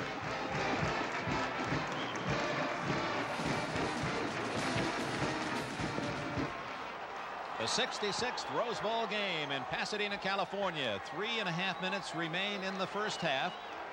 USC with a field goal and a long touchdown bomb. McConnell to Williams leads 10-0, but Ohio State has the ball. 2nd down and 8 at the 18 of Southern California. Schleister to throw. Incomplete. Dwelly, the tight end, a freshman from Sandusky, trying to make that fingertip catch. So Schleister kept it away from the defense. Almost a perfect throw, and he had very little room in which to fire that one. I tell you, the way the game's going, this is the best field position they can have, because it's tougher to throw the ball, as Maryland can tell you, the closer you get to the end zone. They haven't had much success running the ball down there close, so as strange as it may sound, the best point on the field for their offense to be is right around the 20. They got good room to throw the ball, and because they've had so much problem running the ball, I don't think they want to get first in anything inside the 10. I'm sure something sticking in the back of their minds right now is how tough they had at getting it in from the 1-yard line. USC has called a timeout. 3rd and 8 Ohio State at the Trojan 18-yard line. When we come back, 3:19 left first half. Ohio State trying to get on the board. Saturday on NBC, college basketball's best battle it out in exciting regional action. Telecasts include the Kentucky Wildcats versus the Tennessee Vols, Iona against the Georgetown Hoyas, and USC versus Oregon State. Check local listings for the game in your area. Yeah, the promise promises to be another exciting college basketball year. Already has been. We'll be joining Al McGuire and Billy Packard a week from Sunday. We'll be on the campus of Purdue University. Syracuse at Purdue, and it all starts Saturday and Sunday, beginning this coming Saturday. Got 3 wide receivers. 3rd down 8 for Schleister. Incomplete to Ty Hicks. Not quite enough time. Hicks was open deep as he slipped around Jeff Fisher, number 40. But it appears the Buckeyes will bring on the field goal unit. Ty Hicks is the fastest man on this Buckeye squad. He's working on a man with an injured ankle, and he actually has him beaten. But that delay in getting around cost him a chance at the football. So it'll be Vlade Anakievsky from Columbus, Ohio. He has set the Ohio State records for scoring and in field goals. Heisman Trophy balloting, and Schleister right there with Paul McDonald to finish 6th. Anakievsky, a 35-yard attempt. Castagnola, backup quarterback, does a good job of saving it. High enough, long enough, and Ohio State has scored. Anakievsky missed only 3 of 18 all year. He comes through on his first opportunity today. Timeout. 3 minutes, 10 seconds remaining in the first half. USC's lead is cut to 10-3.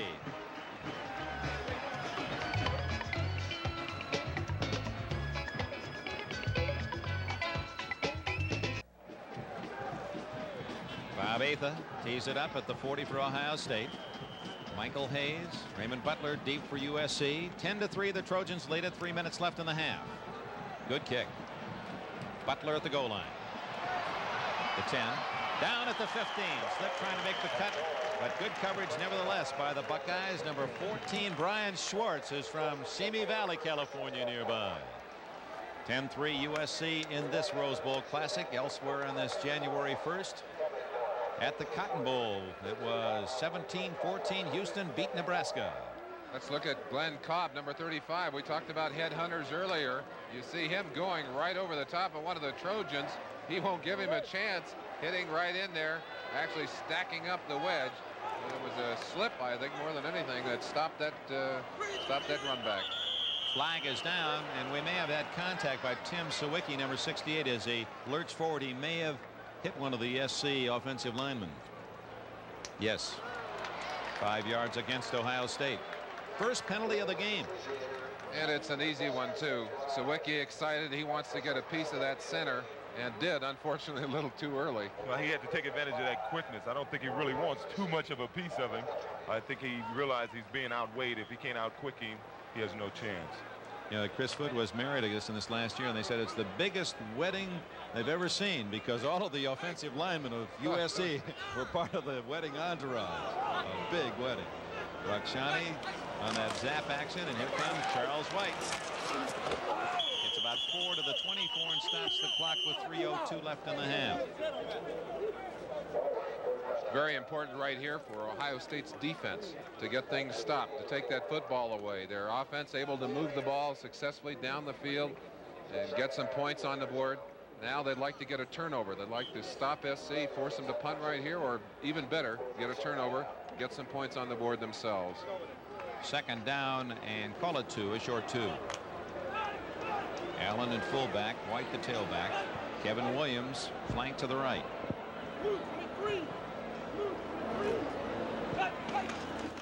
White stopped, but I believe he has the first down. It's going to be close, shy of the 26-yard line. Number 65, Keith Ferguson, with a tackle. Speaking of Charles White, let's look at the Heisman balloting once again. Well, you're going to see Mr. Billy Sims in Oklahoma on the Orange Bowl that will follow this telecast. 2 interesting things I see there, Dick. 3 of the top 6 college players in the country in this game, and Schleister's 4th place finish, the highest ever for a sophomore. Vegas Ferguson and Notre Dame in that 3rd spot. Raymond Butler with Williams in the slot. A lot of speed wide right for McDonald. On 1st down, he keeps it on the ground to Marcus Allen. Marcus Merrick of Ohio State made the tackle. Dick, I alluded to the fact earlier that it's tough to play against people who are taller and bigger than you are in that defensive line. The thing that happens to you is that they get locked up on you, and you really can't see where the ball carrier is. A guy goes by you, you don't know whether he's got the ball or not. And a lot of times when they're using a dive action with one man carrying the ball and another man coming off the other side, you almost have to take the first guy and tackle him. They did it right there. Unfortunately, he didn't have the ball, and made some good yardage. 2nd and 6. White again. Tremendously quick start of his. He's short of the first down by a yard. Well, let's take it to the other side then, O.J. It is true then that backs hide behind their blockers and then see that opening and try to put on that extra step. That you do try to shield yourself visually from the defense as well as physically. Yeah, that's part of it. The best thing about having those huge offensive linemen is the defensive back is coming up worrying about that pulling guard. I used to love Reggie McKenzie because he was 6'4" and had a lot of speed, and those defensive backs are worried about him and they're not looking at me. 3rd and 1. Clock running down to 1:30 left in the half. SC improving its field position. And White has another first down and more. Breaks it free. 45-50. And now he has blockers. Fumbles. And Ohio State recovers. Todd Bell made the tackle. Jim Laughlin recovered the fumble. But it was Bell hustling out of nowhere. Caught White and forced the fumble from behind. Dick Sawicki had left the ball game with an injury. They'd put a man in his place, and they came right at, I think it was Mark Sullivan in there. Marcus Merrick had a shot at White, but what a tremendous play. Todd Bell has been the man of the hour for this OSU defense. Watch it right there. Chops the ball out of White's hand, and Laughlin, number 5, their MVP, there to pick it up. So Todd Bell denies USC, and White a long gain toward a possible added score. And with 1:18 left in this first half, it's Ohio State with the football, trailing the Trojans 10-3.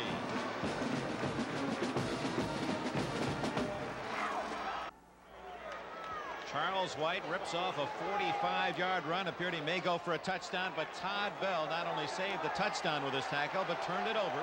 And Ohio State with the football at its 19-yard line with 1:18 left in the half. And Schleister going to put it up again. Incomplete. Well covered was his intended target. We have a flag down, and apparently we're going to have a penalty against Ricky Gray of USC. Calvin Murray was the intended receiver. You still cannot bump that receiver before the ball arrives. And Schleister, I think, held on to that ball a little longer than he was supposed to. The pattern was there. Ricky Gray, anticipating the pass, moved in to make the interception, knock it away. Let's go back to the play made by Todd Bell, and you describe it for us, O.J. He's out in the open. He has a guy to his left that he's trying to outrun. He doesn't even see Bell at all. Bell does a great job of stripping the ball. When he went up there too, making fumble, too stripping of the ball. Now he had Rock Shawnee behind him, and Rock Shawnee. Well, let's go back to the action here. Schleister wrapped up at the 20-yard line, couldn't unload as Charles Ussery from Long Beach, California. That is a deputy police chief, and he put the shackles on Schleister. It'll be 2nd and 14. O.J., that's some kind of speed from Bell to run White down in the open field and knock that ball out of his hands. Yes, it is, because White has very good speed. He's not a track man. I think Bell has some track experience. 9.7 speed. And he was the man who broke Jesse Owens' long jump record. He can go. Super athlete. A big play here. 2nd, about 13, 14 yards to go. Yeah, they're going to play it safe now with time running out. Although Murray breaks out of the pack and is out of bounds out at the 34-yard line, close to the first down. Stops the clock with exactly 30 seconds left in this first half. Just to quickly summarize for you, USC had the best early opportunity. On 4th and 1 inside the Ohio State 5, they went for it, did not go for the field goal, and Ohio State stopped them. Then eventually Eric Hipp connected on a 41-yard field goal to make it 3-0. Ohio State came back in a 53-yard pass play from Schleister to Williams, had 1st and goal at the 2 of SC, and SC stopped them on a marvelous goal line stand. And then a 53-yard touchdown pass, McDonald to Kevin Williams, gave USC a 10-0 lead before a 35-yard field goal by Onikiewski. 30 seconds left. Schleister going long. Williams open, 25, 20, 15, 10, touchdown. Oh, my. A stunning play. Gary Williams drifting behind the defense. I don't think he can outrun Schleister's passes. What a tremendous play. There's just no way to anticipate that. You've got to believe he's going for a percentage play. He's going for the home run. And they get behind Kenny Moore, number 43. He's the closest man. But when you give a fast sprinter like Williams that football and give him a little room, He's not going to be stopped before he gets into that end zone. What a big turnaround here in the last 40 seconds of this first half. I tell you, it's got to be a lift for Ohio State. They've been outplayed in the first half. They'll go in at a halftime tie. Believe me, they'll come out with, they should have the momentum coming out in the second half. Anakievsky trying for the tie. He's got it. A new game at 10 with 21 seconds left in the half. And how about the average catch by Gary Williams? 2 receptions, averaging 60 per catch. Emotionally, we talked about the goal line stand and how that had to drain from Ohio State and lift USC. But how about that offensive lightning by the Buckeyes? What does that do for the two teams going into the locker room? With time running out, defensively, you say, we don't give them anything cheap. Give them a short shot, let them run the ball out if they want to. But if we have to, we line up 25, 30 yards down the field. I'm sure there are going to be some conversations on that SC sideline because you cannot allow those receivers to get behind you in this situation. And also give Schleister and his man some credit. That's a powerful pass and some great receiving there by number 44 Williams. And look at him put it on right there. Puts on that burst and carries it into the end zone. That is a real lift before the half. I'll tell you something. I know USC's strategy. I was talking to Mark Grew, one of the defensive coaches. He said they want to give them the short stuff. We'll let them run. We don't think they can beat us that way. The only way they can beat us is with the big play, and that's what we're practicing to stop. Not working. 8th of the kickoff, and hits it well. Michael Hayes at the goal line for USC. At the 10, at the 20, and down at the 23-yard line. Well, we have the color and the music and the festivities of halftime for you at the Rose Bowl, and a reminder after Ohio State and USC decide the outcome of this one later this evening or this afternoon. Wherever you may be, it'll be the Orange Bowl. All that pageantry and color from Miami, Florida, as the unbeaten Seminoles of Florida State take on the University of Oklahoma. That's a running team against a passing club. Should be another great match tonight on NBC. Marcus Allen drives it out to the 31-yard line, and that may be the last play of the half. 10 seconds, 9 seconds. USC build a 10-0 lead into the second quarter. A 35-yard field goal and a 67-yard bomb, and Ohio State leads the field even with USC. Halftime at the Rose Bowl. The Trojans 10, the Buckeyes 10.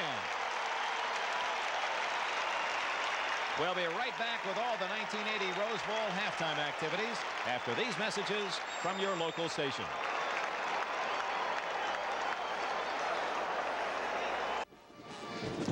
Halftime, and the Ohio State Buckeyes, with a lightning quick touchdown throw from Schleister to Williams, have tied USC's Trojans at 10 at the intermission. This is the University of Southern California marching band. Their theme, the land of make-believe, Southern California, Chuck Mangione style.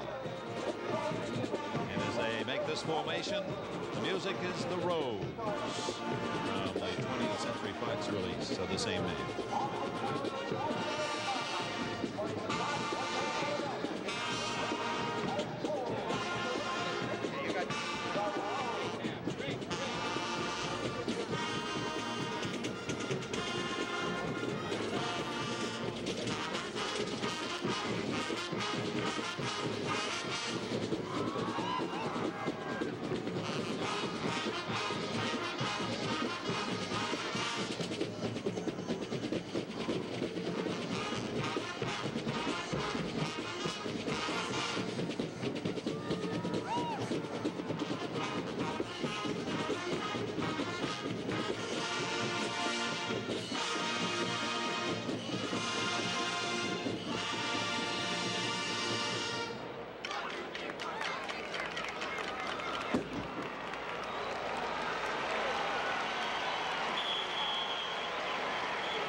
USC marching band will now form a figure-8 concert formation.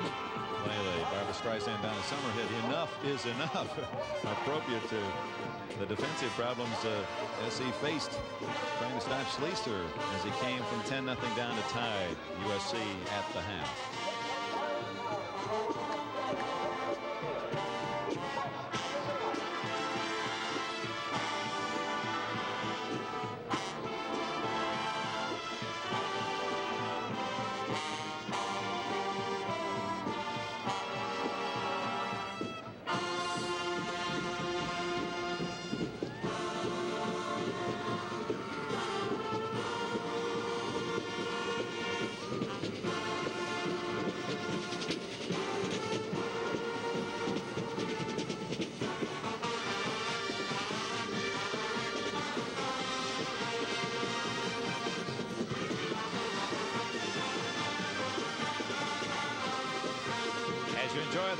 Southern California Marching Band. Let's visit that fine campus here in Southern California. University of Southern California. Part of California's success story. Here's the Trojan Marching Band. University of Southern California band collaborated with Fleetwood Mac. This number, Tusk.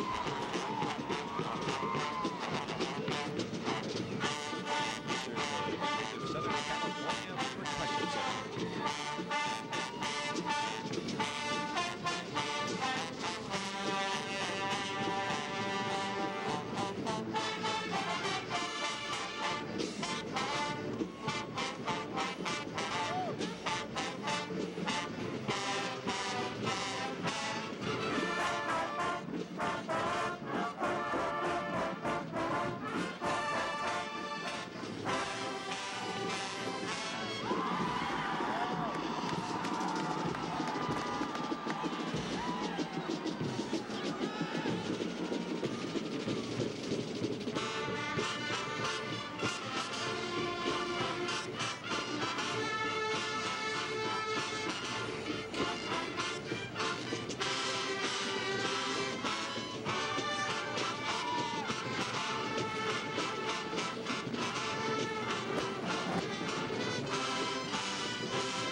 Tusk, T-U-S-K became T-U-S-C, Tusk.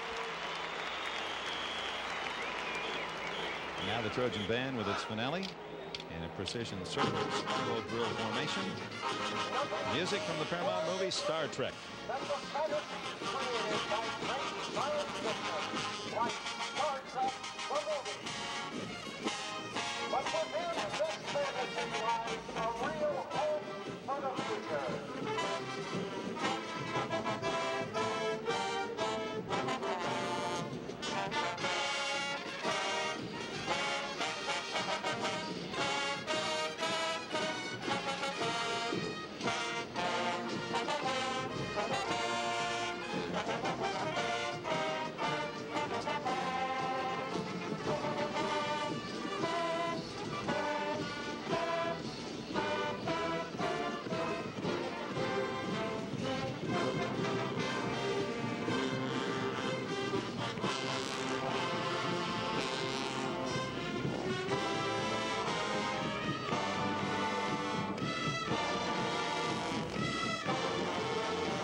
Southern California Marching Band, an excellent presentation, and in a few moments we'll enjoy the music and marching from the famed University of Ohio State Buckeye Band. Big year for NBC this 1980, and of course part of our sports story on this network will be the coverage of the Olympic Games in Moscow. The 1980 Games are just around the corner. NBC, as a part of its celebration of bringing that event, presents now this Olympic moment. Back at the Rose Bowl in Pasadena, we're at halftime. The University of Southern California and the Ohio State Buckeyes are tied at 10 at the intermission. The Ohio State Marching Band performs. A sensational drum major will keep our eyes on Dwight Hudson.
this Ohio State band. Interestingly, both universities selecting music written by Chuck Mangione. Now music written by Leonard Bernstein. The West Side Story is a backdrop to this visit to Ohio State University, a university proud to be a leader. Put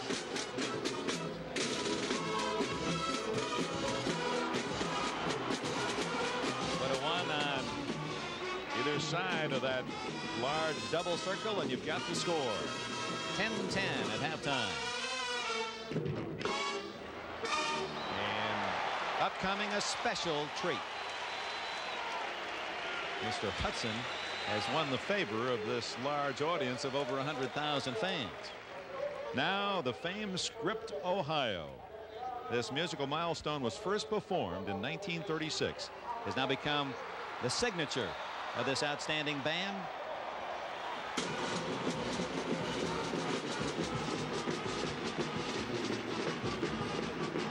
They'll first form Ohio State's Block O, and then drum major Hudson will lead a single line advancement, tracing the letters so that the formation appears to be written by a giant pen.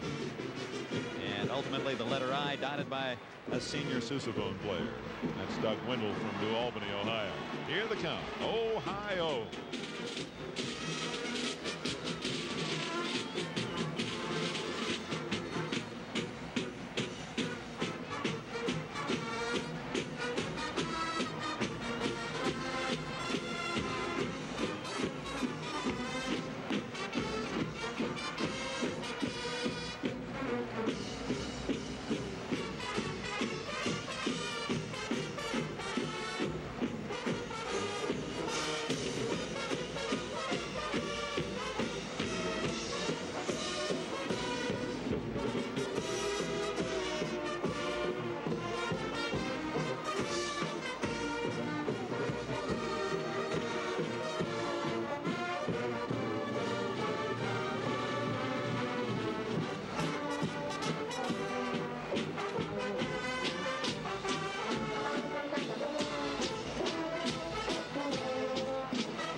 Blessed in this profession to be able to do so many exciting things. You love sports, you're able to talk about them and see the big events, but when I was finally asked to be able to do my first Rose Bowl, this is a privilege to be here. This is a great event.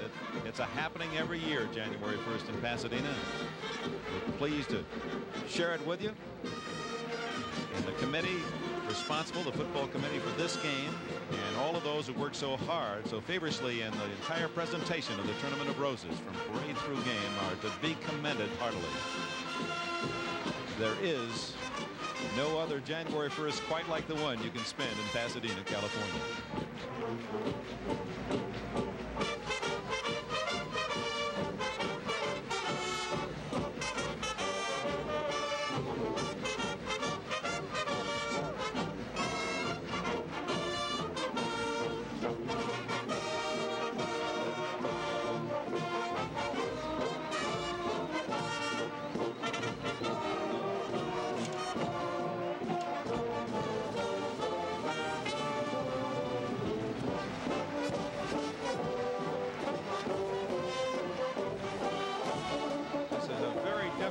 Intricate maneuver, especially with the two O's. A lot of block letters, but to make those beautiful O's is something in itself. And now the honor to the sousaphone player was let out to dot the I.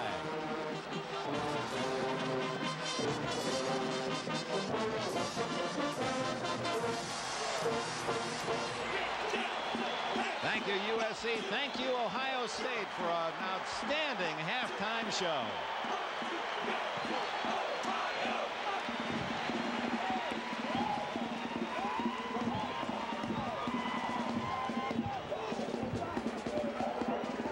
It's 10-10 at halftime, and this 1980 Rose Bowl game is brought to you by Chrysler Plymouth, who invite you to see our 1980 models and compare Chrysler engineering to any other cars. By IBM Office Products Division. By Budweiser, for all you do, this Bud's for you. And by Goodyear Tiempo, the all-season radial. It eliminates winter tire changeover. Ready for the second half in Pasadena. The 66th Rose Bowl game is tied at halftime. USC, Ohio State, even at 10. Back at the Rose Bowl, it was a beautiful day, 70 degrees, filmy clouds overhead. There were some great highlights in that first half to get it to 10-10 USC and Ohio State. Of course, the biggest of all, with last minute a 14-point turnaround. It appeared that Charles White was going for a touchdown one way, hit from behind, fumbled, and it went the other way along Schleister bomb to tie it. There were a couple of very brilliant plays early, though. This one is a fourth down situation. They're going for it all, and Guess, number 12, Mike Guess, just stripped the ball away from Rakshani. That's one of the fine plays we saw early. SC now a chance to score. The ball kicked very well by Eric Hipp. Notice how high he got that football. Good start for SC as they put 3 points on the board. That was a 41-yarder to make it 3-0, and then Ohio State moving the ball well. Schleister looking for a man we'd hear from again later. Williams deep downfield, finally tackled at the 2-yard line, and then USC stopped Ohio State 4 tries from the 2, 3 from inside the 1. So Ward's tackle was a saving touchdown. Later Ward was to have been beaten by Williams, and Ohio State was to score in the final seconds of the half to tie the game at 10. What looked to be a sure touchdown turned into no points, as Ohio State also elected to go for all of the points rather than take the field goal. Turned away by that brilliant goal line stand. But we couldn't ask for anything more. 10-10 at halftime, a beautiful day. They've got it teed up and they're ready. Ohio State will receive. Rob Kerr kicks it off. He hits a sidewinder that comes down short at the 20, 25 into the 30-yard line. For Ohio State goes number 57, John Hutchings, a junior from Fremont, Ohio. Let's look at the first half statistics and any comment, Merlin Olsen, that you might see in those numbers. Well, the numbers are amazingly similar. In fact, you look down, the only thing you don't see in those stats is that SC has been able to move the ball consistently, and that Ohio State has made their statistics on big plays. That's the difference in the first half. Statistically, other than that, it's almost identical. What are you pointing to, O.J. Simpson? No, I was just looking at those passing statistics by Ohio State. I would think over 100 of those yards came from 2 passes. 120 did from those 2 to Williams. But it is, as we pointed out, a different Ohio State team that visits the West on this January 1st. Schleister is one of his options, and he keeps the ball to the 37-yard line, a gain of almost 8 yards. Dennis Edwards, number 70, led the charge of the Trojans. Back to the first half. We wanted to show you one more of the big plays in the first half just before the half. Everyone in the house saying, well, they're going to play it safe, or would they go for the bomb? And right here, they got it. They not only went for it, they got it. What a big turnaround. Actually, almost a 14-point turnaround if you look at it. That made the game. That sent them in. Now they're out here. They'd like to get driving down the field. They'd like to get another score. If they can get one here, they really do gain the emotional edge in this game. USC had the 10-0 lead in the second quarter, and that was also with the goal line stand by the Trojans. But number 10, Schleister has his team with 10. Quick hitter by Murray, but just as it appeared he might break loose, Joey Browner, the freshman, number 47, makes the hit out at the 41-yard line. It is a first down, Ohio State. You were commenting at the intermission, O.J., that this game offers some deja vu as far as your reflections. I can't believe it. You know, back in 1969, my last game against Ohio State, we came in the game undefeated with 1 tie. SC does this year. Ohio State was number 1, undefeated. They had a sophomore quarterback. We went ahead 10-0. I mean, you know, it's almost like a carbon copy of that game. You got some cardiac arrest over there. Paul Campbell, gain of about 3 out to the 44, Dennis Johnson. USC's leading tackler each of the last 3 seasons, number 56, up off the bottom of the pile. Schleister, just a sophomore, but gentlemen, as we watch him in the first half, you really have to look back through. He carries himself and plays like a senior. Well, I tell you, I think he's going to change a little tradition at Ohio State. When Coach Robinson came to SC, everyone knew he was a passing coach, and we thought we'd lose the tradition of the great tailback. He's been able to maintain that, but I think with Schleister in the backfield, they're going to have to become a passing team in the next couple of years. And he's back to throw. Under pressure from Banks. Dumps it off to Murray. And it's a first down at the USC 45-yard line. Calvin Murray, he was the third leading receiver for the Buckeyes this year with 17. And Schleister took a pop in the process. We talked about the poise of Paul McDonald, the SC quarterback. Watch Schleister. One of the tests of a quarterback, will he hang on to the ball until the last second? He does it right there. He pays the price, but I think he'll willingly pay that price for a reception and a first down. And he's a big, strong kid. I don't think he's worried about it too much. He didn't pay any attention to the guy tackling him. He watched the ball all the way. Interesting statistic. 2 minutes into the third quarter, Schleister already with 200 yards passing. First down at the SC 45. That's Donnelly in motion. Murray up the middle. Gets 5, maybe 6. To the 39 of USC before Chip Banks can make the tackle. Missed last year's Rose Bowl game, did Banks? Dennis Johnson also in on the play for the Trojans. It looks like a different Ohio State team that had to do nothing but help them as they chatted with Earl Bruce at the intermission. I was thinking right before they got their last touchdown that going in just 7 points down after this first half, after being outplayed, would be a lift to them. Turned out they went in tied. That's the real jackpot for Bruce, and now he's trying to take the lead for the first time. 2nd and 5. That's Ty Hicks. He can motor. And he vaults all the way to the USC 27-yard line. First down, Ohio State. Looked like the ball was stripped away as Hicks hit the sideline. Some of the SC players saying they should have had it. Little reverse here. Take it into the line of scrimmage. Schleister hands it off to Hicks, who's going the other way. And Hicks shows him his heels. Let's watch and see if that ball is stripped away. Yes, indeed, it was right there on the sideline. But the ball kept in the hands of OSU. They're down on about the 26-yard line, 27-yard line, driving it on in. Boy, they'd love to have this touchdown. Remember again, SC stopped Ohio State. First and goal from the 2. Donnelly in the slot. Williams, the touchdown maker, is wide right. Schleister up the middle to Murray. And with the respect that Schleister has gained for his aerial game, now some of those running holes are opening up. Amazing how a little bit of successful passing will make room for some running, and how a little successful running will make room for some passing. They really do complement each other. On that last play, Dennis Johnson back there in the backfield, his linebacking spot, looking for somebody to come through there. Finally picked him out, but you can see there was some confusion as to who had that ball. Ernie Andrea, number 69, doing a good job of keeping him off the ball carrier. Ricky Gray, number 35, made the tackle. 2nd and 4, and Schleister looking, and he threw that one away. He short-hopped it. His man was well covered. Rick Foley, number 22. Banks was pressuring Schleister. And he apparently has learned that lesson very quickly in life, that if a man is well covered, doesn't look as if you can get anything out of it, maybe a risk, drop it at the feet of that receiver. We showed you some stats earlier. Schleister in his rookie year, his freshman year, had 21 interceptions and about the same number of touchdowns. He got a few more this year from the running game as well as the passing game, but only 5 interceptions on the year this year. And that was the big change in his play. Maturity. 9th play coming up in this opening drive of the second half. Ohio State, USC tied at 10. It's 3rd and 4. Schleister on the keeper. He sees a lot of white. Dennis Edwards leading that Southern California defense. Number 70 also into the play. 90 Brad Streelman. Well, as we stated earlier, that's SC's philosophy. On that option play, they want to force him to keep the ball and try to rough him up. But Ohio State has done something on that drive, which all offensive teams try to do. On first down, you want to get 5 or 6 yards, and you have 2 downs, and the defense has a tremendous amount of pressure on them with 2 downs to get those 4 yards, and they were successful at it. Fortunately for SC, they stopped the drive. But if they make this field goal, tremendous amount of momentum to Ohio State. 37-yard try by Onikiewski. Hits it well, and Ohio State takes the lead.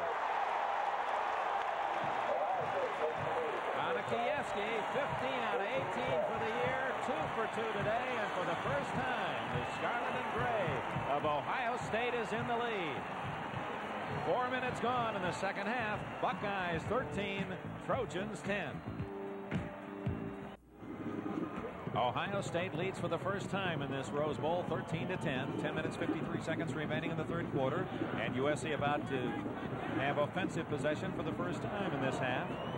He kicked the spiral out of that hole. He did. Butler took it to the 25, the 26, and he swarmed upon at the 26-yard line. Don't forget, fans, after this one from Pasadena, I know Merlin and I enjoyed thoroughly our experience last year down Miami at the Orange Bowl, and they've got a dandy waiting. Florida State, unbeaten, likes to put the ball in the air against that wishbone attack of the University of Oklahoma. Merlin Olsen, O.J. Simpson, Dick Enberg here at the Rose Bowl, and we've got a nice way of starting 1980. You said it, O.J. Yeah. Not a bad way to start it all. What a beautiful way to start it. We've had all the excitement in the world early in this ball game, and it's not over yet. SC now said, hey, you took your first one down, got 3. We'll take ours down, get something too. Charles White, who had a big first half, knocked back and still on his feet. Well, that's like a man taking a right cross, staggering across the ring and refusing to go down. That was number 65, Keith Ferguson, a linebacker. Ferguson, interesting case. He was a starting offensive tackle last year, but watch the hit.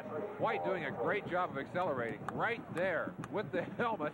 I think Charles didn't know what hit him momentarily. But again, the balance demonstrated by that young man is just fantastic. Second down 4. Michael Hayes in the backfield in motion. McDonald dumps it off, incomplete. Marcus Allen, he won't drop many like that, right on the letters. You know that feeling. Even you dropped one. I think it was about 10 years ago you dropped one. I've dropped a few, believe me. What it is, as a runner, you just want to get running, and you're not concentrating on the ball coming to you in the air, and you're thinking about faking a guy before you get the ball, and I'm sure that's what was on his mind at that time. You surprised so far, Merlin? What's happened here today?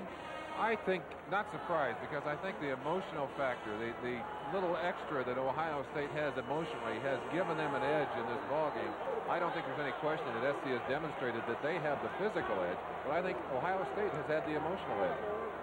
Kevin Williams, who has a touchdown, is to the left, and McDonald going deep the other way to Garcia, and he stayed in bounds. What a play at the 43-yard line. Garcia leaping in the air and still getting his toes in the field of play before tumbling out of bounds. Just an outstanding play. McDonald again showing us his poise and maturity under pressure. Waits until the last second, and that ball couldn't have been another foot further or the ball would not have been caught. Watch the feet now. Only needs one in. Had one out, but did have one in. Successful reception. First down. They're in Ohio State territory. 26-yard gain. First down at the 43. Both wide receivers to the left. White goes the other way to the Ohio State 40-yard line. Mark Sullivan, 5'9". Well, he must feel like he's in the land of the Sequoias playing into that offensive line of the University of Southern California. We saw Sawicki get hurt earlier. Looked like he hurt his leg a little bit. He has not returned to the ball game, and they put a youngster in there, and he's going to have his work cut out for him. This is only the second time this year that Southern California has been behind this late in the third quarter. The other at LSU, and they rallied to win that one at Baton Rouge. 3 men to the left. McDonald in trouble, and he can't unload it. 97, the little guy playing big. Mark Sullivan gets the sack.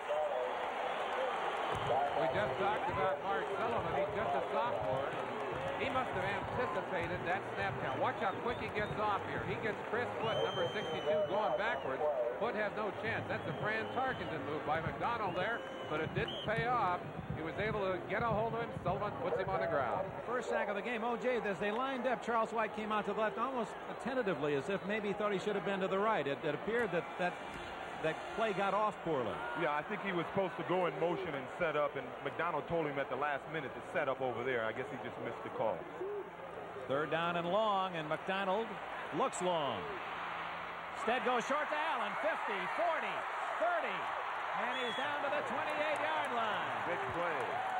First down, USC. They needed to get to the 33, and Allen goes to the 29. 26-yard play. That's the second in this drive. You've got to be able to take what the defense gives you. McDonald looks deep, realizes they're covered, and dumps the ball off. They're just hoping to get a short gain out of that play, but as often happens, when you can give a running back the football in the short territory with the defense spread, he makes big yardage. Now McDonald hit Garcia for 26 yards, then the sack, and he comes right back and gets 26 yards to Marcus Allen. First down at the 29. And Charles White to the 25-yard line, where it'll be 2nd down and 6.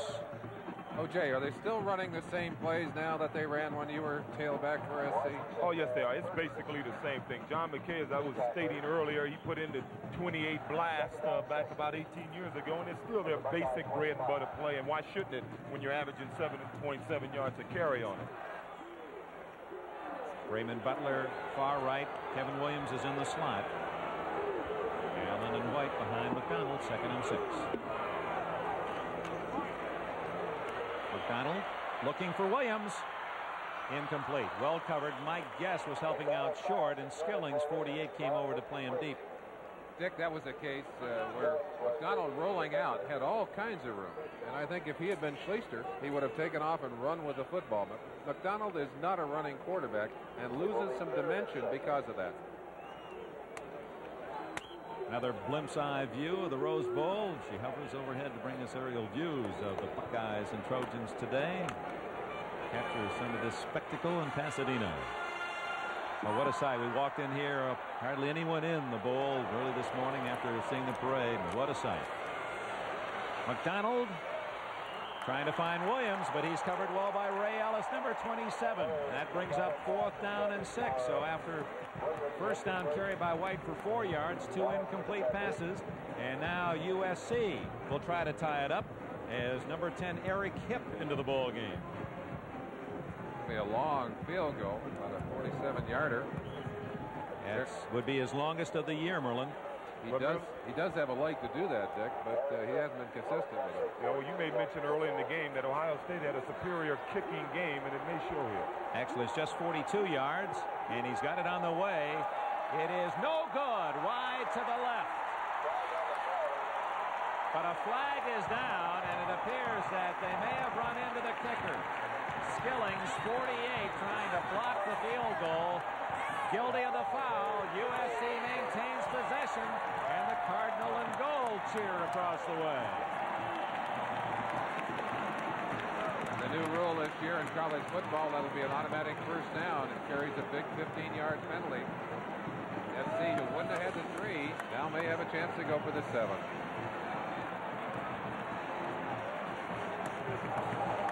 Here's what happened. Watch Hipp as he gets the kick away. Now you can't rough either kicker or holder, and there's the hit right on the back of the legs of Eric Hipp, and there's no play acting there. He was knocked down. To defend Skillings, who was coming for all he was worth, he was actually blocked into Hipp, but it doesn't matter. Doesn't matter. You got to stay off the kicker and off the holder. First down USC at the Ohio State 12-yard line after the 15-yard penalty. Here comes White. And he charges close to the 7-yard line. A pickup of nearly 5 on first down. You know, that's something you want to look for in a great back. No matter how hard he gets hit, generally White will fall forward. And that's what a back is. A coach is always trying to teach a back. You know, people talk about his size. I've heard people talk about Tony Dorsett's size. But Tony Dorsett, watch him here. He gets hit pretty good. Spins and he's falling forward. I see Tony Dorsett break as many tackles as a Earl Campbell or Walter Payton. And he's much smaller than those two guys. I see White do the same thing. Dorsett number 1 all time, and White number 2 in NCAA history running the football. He only gets a yard that time, and that'll bring up 3rd down and call it 4. He's at the 6-yard line. Good defensive surge by the Scarlet of Ohio. At about the same point on the field where they made their goal line stand earlier, forced SC into a 4th down decision. SC went for the 7 instead of the 3 and were denied. I wonder if it gets down to a 4th down, what John Robinson will choose to do here. Well, they say hindsight is 20/20, but somehow you had the feeling when they didn't go for the field goal, and when Ohio State in the same position didn't go for the field goal, that somehow it would loom big later on. 3 tight ends in the game: Brenner, Hunter, and Rakshani in motion. 3rd and 4 from McDonald. Complete, and a flag is down at the 1-yard line. In the end zone is the flag. Number 85, Hunter, caught the ball at the 1. Is it against the offense or defense in the end zone? Maybe a blocking penalty on the offense. If it's against the offense, it's a costly foul because it's a turnover. Oh, it is.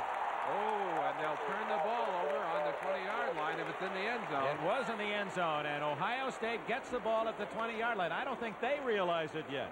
What a costly penalty. If it's ruled in the end zone, and that's where the flag was dropped, it's Ohio State's ball at the 20, and that's the signal being given by the referee. Earl Bruce doesn't realize it. That's like finding money. Now, here goes the offensive team onto the field, and look at that. Look at the excitement along that sideline for Ohio State. What a costly penalty that is for SC, as they don't even have the chance to try the field goal now. Offensive interference is the most difficult of all penalties in the college game, and here is a classic example of SC given life by the penalty on the field goal try, then is guilty of a push in the end zone, which carries an automatic touchback possession to the defending team at the 20. Timeout to assimilate the pain of that one for John Robinson. It's 13-10 Ohio State. We have less than 6 minutes remaining. Third quarter. Hope you'll stay with us. Florida State, Oklahoma to follow this one from the Rose Bowl. Here's that controversial call in the end zone. Number 80, Rockshani. Now he goes into the end zone. He can't block and knock those people. He actually hit 27, Ray Ellis, and just barely as he got into the end zone. First carry by Murray gets only 2 yards. We want to thank, especially now, the officiating crew. It's a split crew from the Pac-10 and Big Ten. Gene Calhoun, the referee, Duke Dornan, the umpire, Robert Walker, the head linesman, Jack Roberts, the line judge, Charles Weigel, the field judge, and Dan Ingreen, the back judge, because they took time yesterday at length to explain to Merlin and myself the differences between the rules of professional rules and collegiate rules, and this is one of the things Mr. Calhoun very carefully went through with us. And wouldn't you know it, that penalty arises today in this game and could be a call that's written and talked about considerably from this day on. But as you can see from the replay, Rockshani was indeed guilty of pushing that defender. You disagree, O.J.? Well, it was tough. He did extend his arms, which I don't think he can do. Whoops. Calvin Murray trying to catch the ball and head upfield. That's a tough one because you misjudge the timing of the pass. You're trying to get it moved quickly, incomplete. One of the things that Schleister has problems with is the soft pass, and that's part of the maturity that he has yet to gain. He's used to rifling the ball. I think he wanted to throw that one easy, surprised the receiver. He wanted the zipper. He looked at me like he started to run, and then at the last minute threw the ball and didn't adjust his feet. It looked like he tried to throw it all arm in the wrong direction. Now it's third down and a long 8. Ohio State leading USC 13-10 with 5 minutes left in the third quarter. Here goes Schleister to the air. Sidelines pass and a first down to Gary Williams. Williams, who has 2 long bombs, and now they short out, and a flag is down. Larry McGrew, 57, made the hit for USC. A flag down at the tackle. That could be against SC, face mask, and they'll tack on some more. And suddenly, those yellow flags become very important in that last sequence. Remember, the missed field goal by USC, but the penalty against Ohio State for running into the kicker, and then SC loses it back on the offensive interference in the end zone, and now 15 yards for face mask. Dick, if we can go back and see that play right at the line of scrimmage, SC was having a lot of trouble. They're going to mark off to 15. That's a personal foul, 15 yards.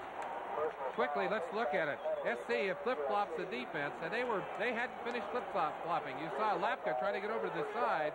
There was some confusion as to where the strength of the defense was. Now watch the face mask right there. You saw him tackling with the mask on Williams on the sideline. Nice pass by Schleister again. He has thrown the ball consistently all day. There it is, double hand in the mask. McGrew with a bulldog tackle and a 15 yards takes it out to the 47 of Ohio State. Little draw to Murray, read well by SC, tackle forward to the 50. Myron Lapka, number 96, 57 McGrew on the tackle. We pause briefly for station identification. This is the NBC Television Network.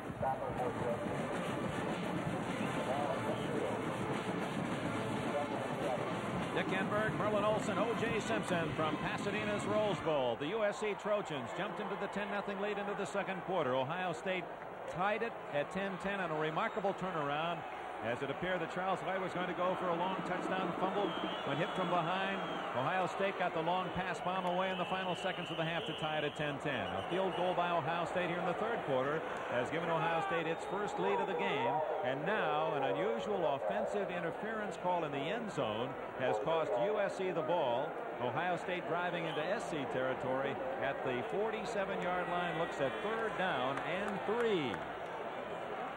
One thing you surely don't want to do is lose your poise. And right now, some of the SC players look like they're popping a little bit out there. You see that too, OJ? Yeah, you know, they got everything going against them now, and they are losing their poise a little bit. They're getting a little hot-headed now. They're going to have to simmer down to try to get back into this game.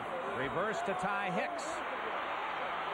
But he doesn't make it. Hit at the 45-yard line, and you saw the superb lateral pursuit talent of that SC defense. Lapka at 6'4" and 245, running right with those little backs. You know, it's unusual. Normally when you're beating a team up front, and I think SC on both lines is still beating Ohio State, you're winning the football game. But Ohio State is, if there's a such thing as out athletic, they're athletes on their team, especially those 4 guys in the defensive secondary, and of course the quarterback Schleicher are making the big plays for Ohio State. So right now the difference in the game is I think Ohio State is showing a little better athletic ability in the skill position. Tom Morris into punt. He only kicked once in the first half. It was a 46-yarder. Hits that one well toward the end zone. That's going to go in. Almost dropped it in the donut hole in that big O of Ohio. First down, USC at the 20-yard line. Timeout with 2 minutes 33 seconds remaining in the third quarter. The Buckeyes lead the Trojans 13-10. Possible national title at stake. Sunday, the heavy-hitting Houston Oilers face Terry Bradshaw, John Stallworth, and the awesome Pittsburgh Steelers in the AFC Championship game Sunday on NBC. Merlin and I will be there on Sunday in Pittsburgh. Hope you'll join us. First down, USC at the 20-yard line. Charles White with an excellent second effort. Stopped at the 20 and ducked into the 23-yard line. Now, before the games today, there was a split vote. The AP had Ohio State 1, Alabama 2, SC 3, and you'll see Florida State, Oklahoma in the Orange Bowl. UPI had Bama on top. Bama has defeated Arkansas. Then USC, Ohio State, and Florida State, Oklahoma. So there's going to be some interesting choices made after this one. Bama has won against Arkansas. Houston beat Nebraska in the Cotton Bowl. Oh, what a pass by McDonald, leading White on the dead run, and it's a first down at the 31-yard line. You just can't throw that swing pass any better. I tell you, Dick, that's the toughest pass to throw for a quarterback, and it's a tough pass to judge as a halfback, and he put it right on the money. That was very nice. That's just a dart to White. He also has time to work back there. He could have gone deep if he wanted to, but I think he wanted to spread that defense and give it to the best runner on the field, Charles White. White knew what to do with it, got the first down. Freshman Marcus Merrick chased down White. First down at the USC 31. Minute and a half left, third quarter. 13-10 Ohio State.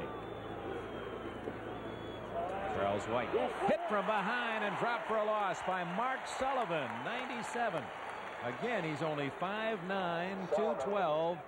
He's dwarfed by that huge offensive line, but he's made 2 big plays for losses. He is a prototype Middle 10, Big 10 nose guard, though. Small and chalky, and he gets underneath those blocks. Watching there, they're trying to hook him with the center foot, 62. He just split out of there, showed fine speed. He's running against Charles White, leaps out there, got his hands on White's feet, tripped him up, loss on the play, second and long. Kevin Williams out of your picture to the left. He's to the right. Garcia to the left and looking for Garcia. McDonald fires and hits him. 45, 50, 40, and down to the 38-yard line goes Danny Garcia.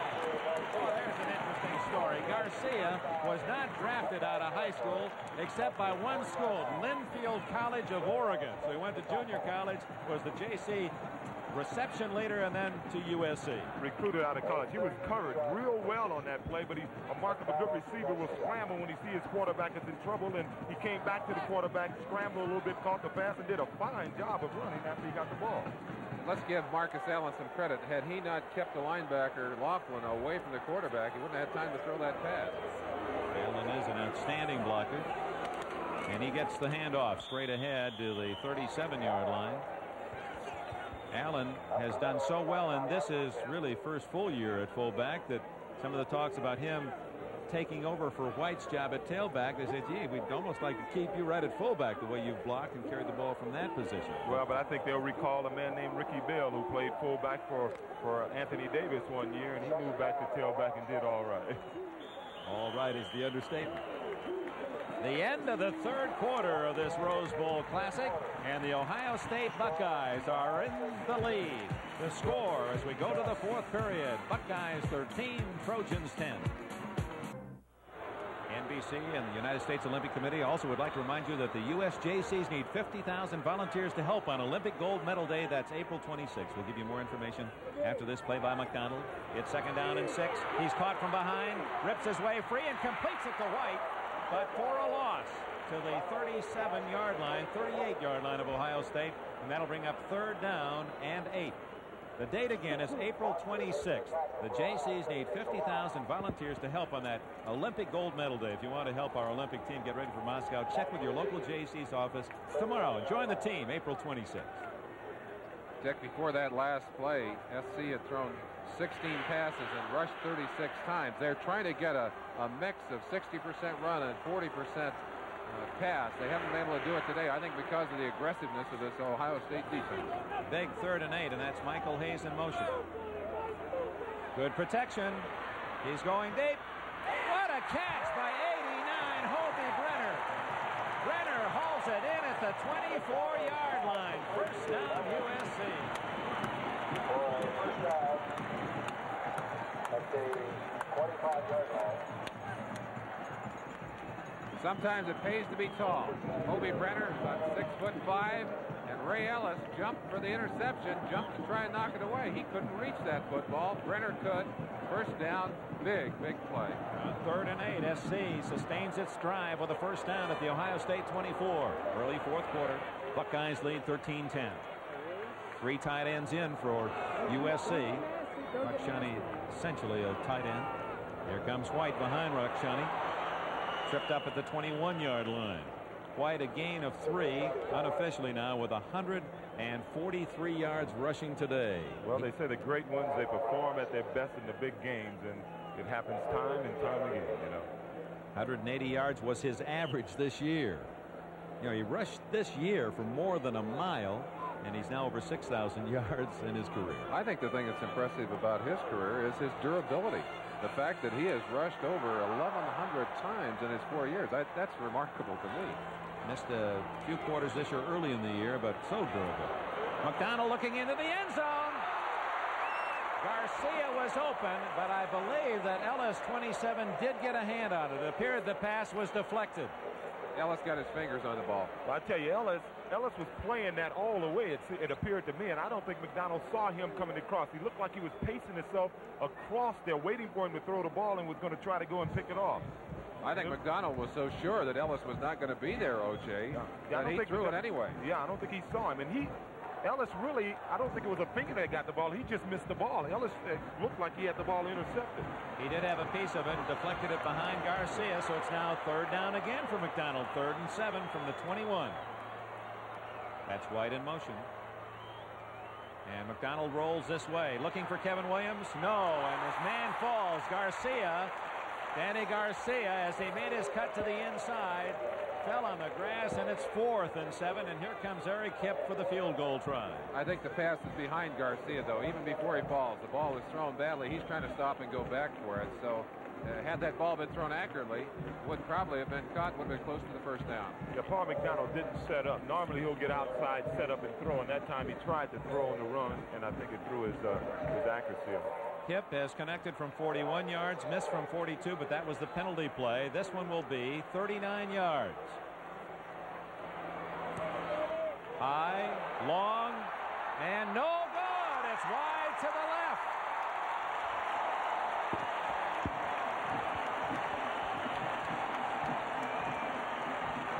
The 10 on Hipp's back. Symbolic. USC stays at that number, and Ohio State retains the lead. 13 minutes left here in Pasadena. 1980 sees Ohio State through 3 quarters plus, still in the lead. 13 for the Bucks, 10 for the Trojans. young Eric Hipp has just missed a potential tying field goal. Watch his reaction. Eno wide left. So Anakievsky has kicked 2 for Ohio State, and the Buckeyes lead 13-10. Schleister hits Donnelly. He might go all the way.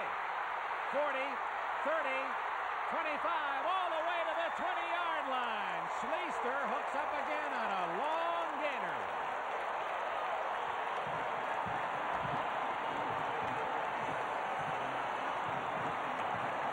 58 yards, Schleister to Donnelly. And the Buckeyes are hitting big through the air. What excitement. Donnelly comes to the sideline. You can see the emotion pumping down there. Watch the play now. They get Donnelly isolated on the sideline. That's Scroggins, 81, peeling off on him. He's going to be one of the late people there. But the play is right there. They catch it early. A good block thrown. Now watch this great move that he puts on Lott right there. Got him to turn around. At 47, Joey Browner coming with a lot of speed to run him down. Calvin Murray on first down. Darts inside the 15 to the 13. And that'll be second down. And a short 3 for Ohio State. Well, we're talking about seeing a different Big Ten representative here. It's really amazing to me how many Big Ten teams would have come out after that missed field goal and tried to control the ball and protect that 3-point lead. It's a different Ohio State team here, surely. You don't think Earl Bruce is excited? You watched him along that sideline. He is pumped up, and he's shown that emotion all through the workouts in preparation for this game. Schleister has 270 yards passing on 10 completions. That's a 27-yard average. Campbell to the 10, lurches forward to the first down at the 10, so it's going to be first and goal. Ohio State, the longest possible distance on first and goal. While we were talking about Earl Bruce, I think it's important that we pay credit to him for the incredible job he's done. In his first year, a transition year normally for a coach, he has taken a team that was not ranked, that was not expected to do well. He has brought them here. They're in the lead. They're driving right now. And also important that we compliment another man who's not here, Woody Hayes. This is really Woody's team. He recruited them, and Earl Bruce has done a magnificent job of bringing them to where they are today, but Woody deserves some credit too. Absolutely, and Bruce will be the first one to tell you, weren't for Hayes, I wouldn't be here because I would have quit school. I had a knee injury as a sophomore, went home, and Woody says, you get back here, even if you can't play football, get your education. Schleister looking for 6, and he gets 3 Trojans. Sack at the 21. Chip Banks, 51, led the charge. Second sack for the Trojans. Big play. Somehow the words "don't get greedy" come to me. Those are 10 yards that are awfully tough down there. Schleister, though, wisely did not throw the ball away, and he did not have any time. Excellent pass rush right there. I guess that's the wise choice. If you can't unload it and get it out of the end zone, take the loss. Especially down here close. Marion Lapp had an excellent pass rush. The guy tried to cut him. He stepped over him and kept the heat on. Banks, Lapka, and Edwards all in on the play. So it's second down and goal now from the 21-yard line. X in motion. He's the fastest of the Buckeyes. Instead they draw it. Murray is trapped for a loss. George Chica, a freshman from San Jose, number 78, made the defensive play for USC. A loss of 5 more. Strangely enough, when they had that right before the ball was snapped, I was thinking they're around the 25. They're really better past the field position. They are. They got more room to work with. Boy, what a tremendous emotional surge by SC. It looked like all the emotional enthusiasm was on the side of the Ohio State players. They got the big play to Donnelly, got it down in great position, and got another first down at the 10, and now they've moved the ball back about 16 yards. They're going the wrong direction. I tell you, all Ohio State needs a lot of field in front of them. when they need a lot of yards, they make the big plays. They've got it now. Third and goal from the 26.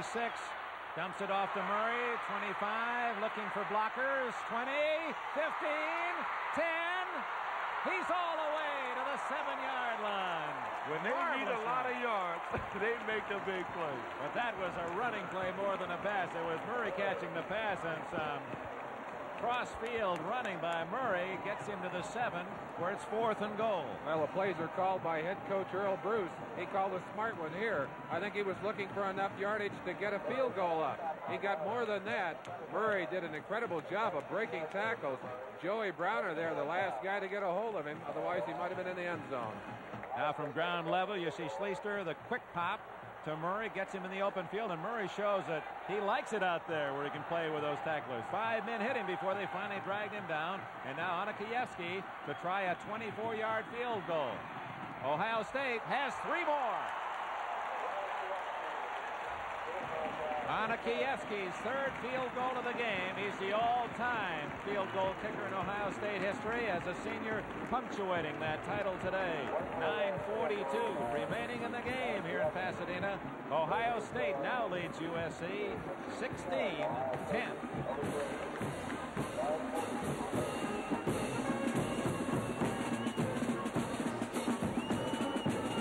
Saturday on NBC, college basketball's best battle it out in exciting regional action. Telecasts include the Kentucky Wildcats versus the Tennessee Vols, Iona against the Georgetown Hoyas, and USC versus Oregon State. Check local listings for the game in your area.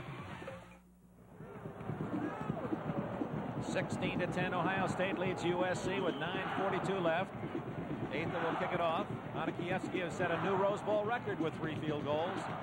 Skips it down to Michael Hayes at the 1-yard line for USC. Senior from San Diego's at the 15, the 20. He's at the 30 and out to the 32. Almost loose. Atha, the kicker, was there to secure the tackle. James Laughlin hit him low, but Hayes was still trying to stay in balance when Atha dropped him. Don't forget, immediately following this Rose Bowl, NBC wraps up Bowl Day 80, the glamour pageantry, the 1980 Orange Bowl from Miami, featuring number 4 ranked Florida State Seminoles and the 5th-rated Sooners of Oklahoma. Don Cricky, John Brody standing by in beautiful Miami for 1980's version of the Orange Bowl. Paul McDonald at the 32 of the Trojans. Changing the plays, out of way. White. There's the tackle by 15. Alvin Washington, the junior from Cleveland. Actually, the blocker in Washington did not allow White any room to run. Yeah, he got some penetration, and Marcus Allen was blocking him. I think at the last minute, Charles White wanted to break it outside and got a little tangled up there. But what amazed me, Maryland, is early in the game, I mean, before the game, really, you said the difference in this game may come down to the special teams, and that is exactly what has happened at this point. Not Tom Oros with the 3 field goals. We don't want to get the Anakievskys mad at us. It was Vlade Anakievsky that has the 3 field goals and the Rose Bowl record. McDonald wide open. Raymond Butler. He's to the Ohio State 48. Fumbles. And who has it? USC. Southern California has a penchant for that sort of thing. This year, they fumbled 37 times, but recovered 22 of their fumbles. And here it is again for a forward gain on the fumble. They had an all-out blitz going, all kinds of room for Butler. Watch the hit right here that stripped him. That's Skillings, 48, really put the hit on him, but Rockshani right there to take advantage of it. Bell almost in the same position. The ball bounced up. Ooh, Mike Guess had a chance at it. Rockshani, very quick hands, saved the fumble. So it's first down USC at the 41-yard line, trailing Ohio State 16-10.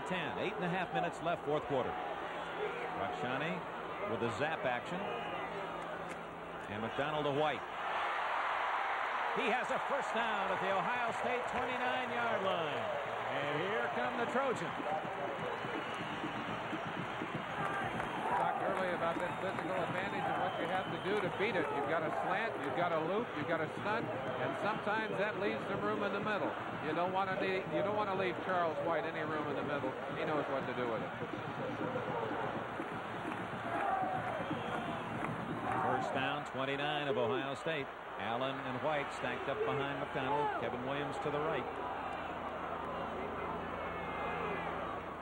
The pitch to White. Threads his way to the 24-yard line. He is a defiant runner.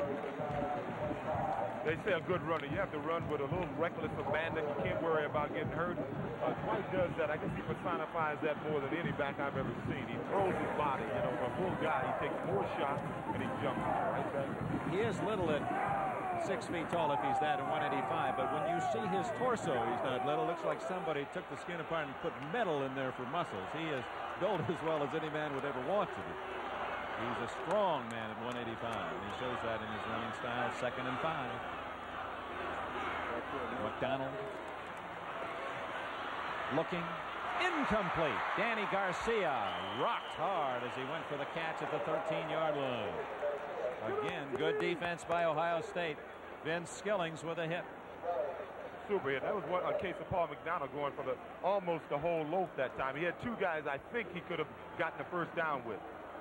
The most unusual angle from the blimp. As you watch that pass from McDonald, almost caught down on about the 12-yard line. The Ohio State defense is overshifting just after McDonald makes his audible. And I think it's causing him some problems. They're letting him call his audible, and then they're shifting at the last second. Let's watch and see if they do it again. Third down, 5 at the 24. White in motion. McDonald pumps over the middle. Incomplete. Almost intercepted. Oh, my. 28, Bob Murphy of Santa Ynez, California. He saw his dream through. He's from this part of the country. Had a chance for the deflection interception, but it caught him out of stride. And now John Robinson has an interesting choice to make. Fourth down, about the 24-yard line. He's got to choose whether to go for it or bring a field goal kicker in. I think he's going to try and get the first down here. Eric Kipp has missed a couple. This would be a 42-yard attempt, so he's going to go for it on 4th and 5. Big play with 7 minutes remaining. Fourth quarter. Ohio State leads by 6. Crowd comes to its feet. McDonald going for Garcia. Incomplete. We lost a Buckeye player for a moment. As Ray Ellis went right into the crowd, the pass was out of the field of play, and the Buckeyes have the ball back as USC stalls on 4th and 5 at the Ohio State 24. You see why coaches get gray hair. That does say it all. 7 minutes left, and eternity for both sides. 16-10 the score. It's Ohio State's ball when we return. Exactly 7 minutes remain. Ohio State leads USC 16-10. The Buckeyes have stopped the Trojans at the Ohio 24. Let's see how Schleister and Ohio State will play it. Will they stay on the ground, or will Schleister keep it open? Up the middle goes Murray. Shot out of a cannon all the way to the 47-yard line. Boy, did that one open up. I tell you, he's a very good running back. You know, you don't hear too much about their runners, but if you look at all their tailbacks and you take their statistics together, they're all averaging over 5 yards a carry. Real nice, Holy. Pops through there. He does what you like your backs to do. When he sees an open, he just takes off, breaks a tackle or two. He's not a very big guy. The acceleration, it seems to be his main thing. First down, Ohio State near midfield. An injury to Murray. They're attending to the fallen Buckeye. Timeout. 6:54 left. Ohio State 16, SC 10.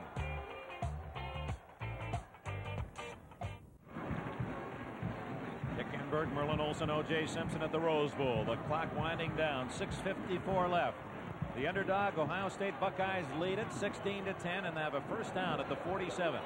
Murray left the field under his own power. He's been replaced by this man, 46 Tim Spencer, who drives into SC territory to the 48-yard line. Dennis Johnson with a tackle. Murray has been bothered by a hip point injury all season long.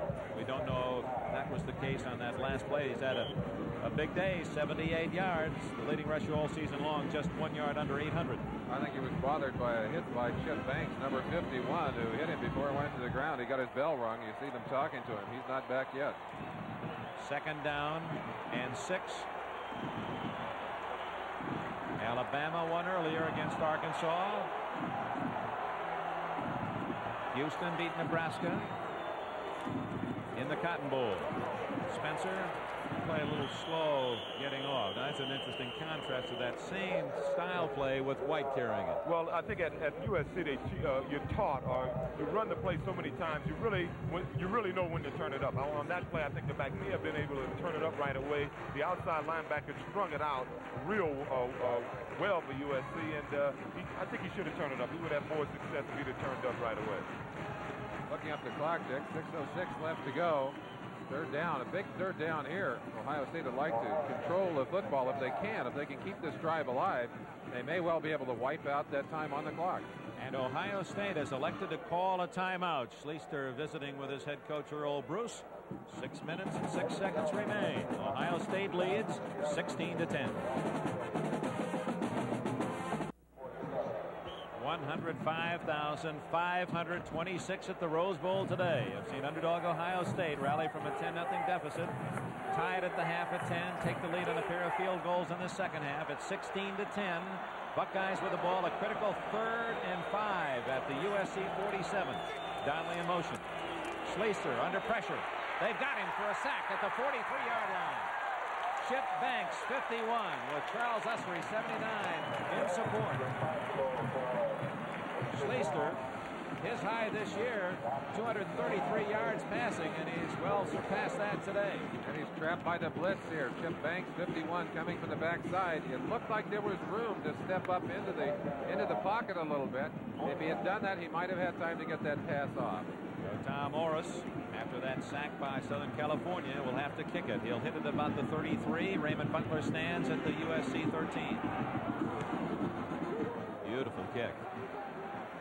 Butler, fair catch at the 17-yard line. Good height on that one. It hung up there, and Butler could see too many red shirts. He wasn't going to run it back. Certainly want to thank all of those that have made our job so pleasant today, and the big people who really make this such a successful event year after year. In the case of this Rose Bowl game, the chairman of the Rose Bowl committee, Bill Nicholas, our old friend here in Southern California. Fred Hardcastle was the president of the Tournament of Roses this year. Oh, how proud he must have been of that parade and this classic game, the Rose Bowl, and it gave us all a thrill to see old Blue Eyes as the Grand Marshal. In 40 years, he's made us all happy. Frank Sinatra. Charlie White, he's running like he could sing to this one. 40, tackled from behind at midfield. Laughlin, number 5, may have saved the touchdown. Charles White rips off a big gainer, and here comes USC. White again, they're running the 23 blast. Go ahead, That means something to me, and he's broken outside. He gets caught from behind. I'm a little surprised. That's twice that's happened today, but that's the old bread and butter play. That 23 blast. And then Jim Laughlin, number 5, that made the stop, their MVP. That's the reason he's their MVP. He's made that kind of plays all year. That was a hustle play. First down at the 49 of USC. It's White again. 45, 40, 35, 30. He's all the way to the 22. Charles White is over the 200-yard mark today. You said it, O.J. Heisman winner. The big guys play big in the important moments. Art's been doing it for Ohio State. Charles certainly is doing it for USC. First down USC at the Ohio State 23. Dick, you couldn't have asked for a better script to the finale of this game. Within 1 point if they get this touchdown in, and they can go ahead if they get 7 on the board. 4.5 minutes remaining. Late shift again by OSU's defense. Michael Hayes in for the tired White, and he gets a good gain on first down inside the 17-yard line. It'll be second down and 4. Ohio State has been shifting late on McDonald. That time McDonald came back with another audible, and he hit the open spot and got a big gain. Gentlemen, Charles White has set a new Rose Bowl record. 215 yards rushing, breaks the record set by Bob Jeter, the Iowa star, as he ran against Cal in 1959. 215 for White. Marcus Allen drives to what appears to be a first down at the 12-yard line. It is first down USC with 3:47 left. Dick, you talked about the kind of job that the Rose Bowl committee has done on this performance in the parade. Our two teams have done an incredible job of living up to everything that was expected of them. And it all comes down to this. 3:40 on the clock. They're within 11 yards of the goal line. Ohio State's defense knows what is expected of them. SC needs the touchdown to win, and the game is on the field. SC needs a touchdown to go ahead. Don't forget Art Schleister is on that Ohio State team. Charles White back in the game, and he drives to the 8-yard line of the Buckeyes. A gain of nearly 4. Second down along 6. A contemplative Earl Bruce, 48-year-old head man of the Buckeyes. And John Robinson. A new 5-year contract stuffed in his back pocket, but right now he's as interested in that scoreboard and what's happening in front of him as the 105,000 plus here in the stadium. Second and 6. Rock Shani in motion. White off right tackle and plows inside the 5 to the 4 and maybe the 3. Right behind the block of Rakshani. It's going to be 3rd down as they spot the ball at the 4-yard line. 3rd and call it 2.5. Well, we know we're in 4 down country now. And you know, SC is not in any hurry. It's 2 minutes and 25 seconds left to go in the game. They'd love to score with less than a minute to go in the game. They don't have to leave any time on that clock, do they, O.J.? The other thing they can do is get a 1st down without getting a touchdown, and they may well be able to do that. Well, they've had a pinch and a fumbling the ball down here over the last few years, so I think they'll take the touchdown now if they can get it. 3rd down, 2. White to the goal line, but not in. He is not in the end zone. That's an SC player signaling touchdown, but it's 1st and goal, USC on the 1-foot line. And you know who the crowd would like to see carry it in. He deserves it on this drive. I think the SC crowd don't care who carries it in right now.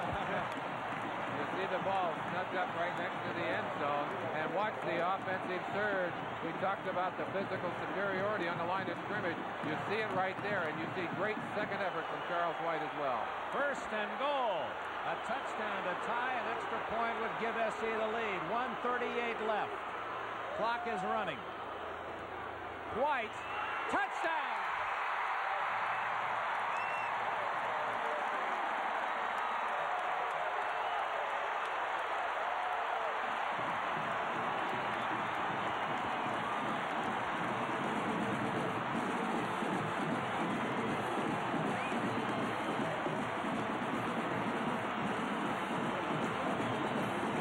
The record-setting Charles White has given USC a tie, and now the extra point to take the lead. You've got to believe that Eric Hipp is happy to have a chance to get this team ahead after missing a couple of field goals today.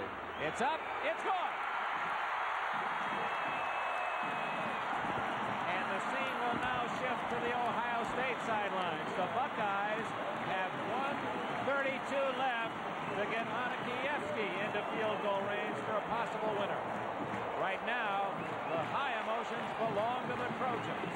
1:32 remaining. Southern California 17, Ohio State 16. And they just need to move the ball downfield, get it within Anakievsky's range. Let's just check what that is. His longest ever was this year, 51 yards. But he has improved during the course of the year in his distance, and in practice has hit from outside the 60. 2nd and 10. Charles White, 200 yards plus. Oh, he looks as if he's played in a game. The battered gladiator. Is that a classic pose? What a game he's had today. Wow.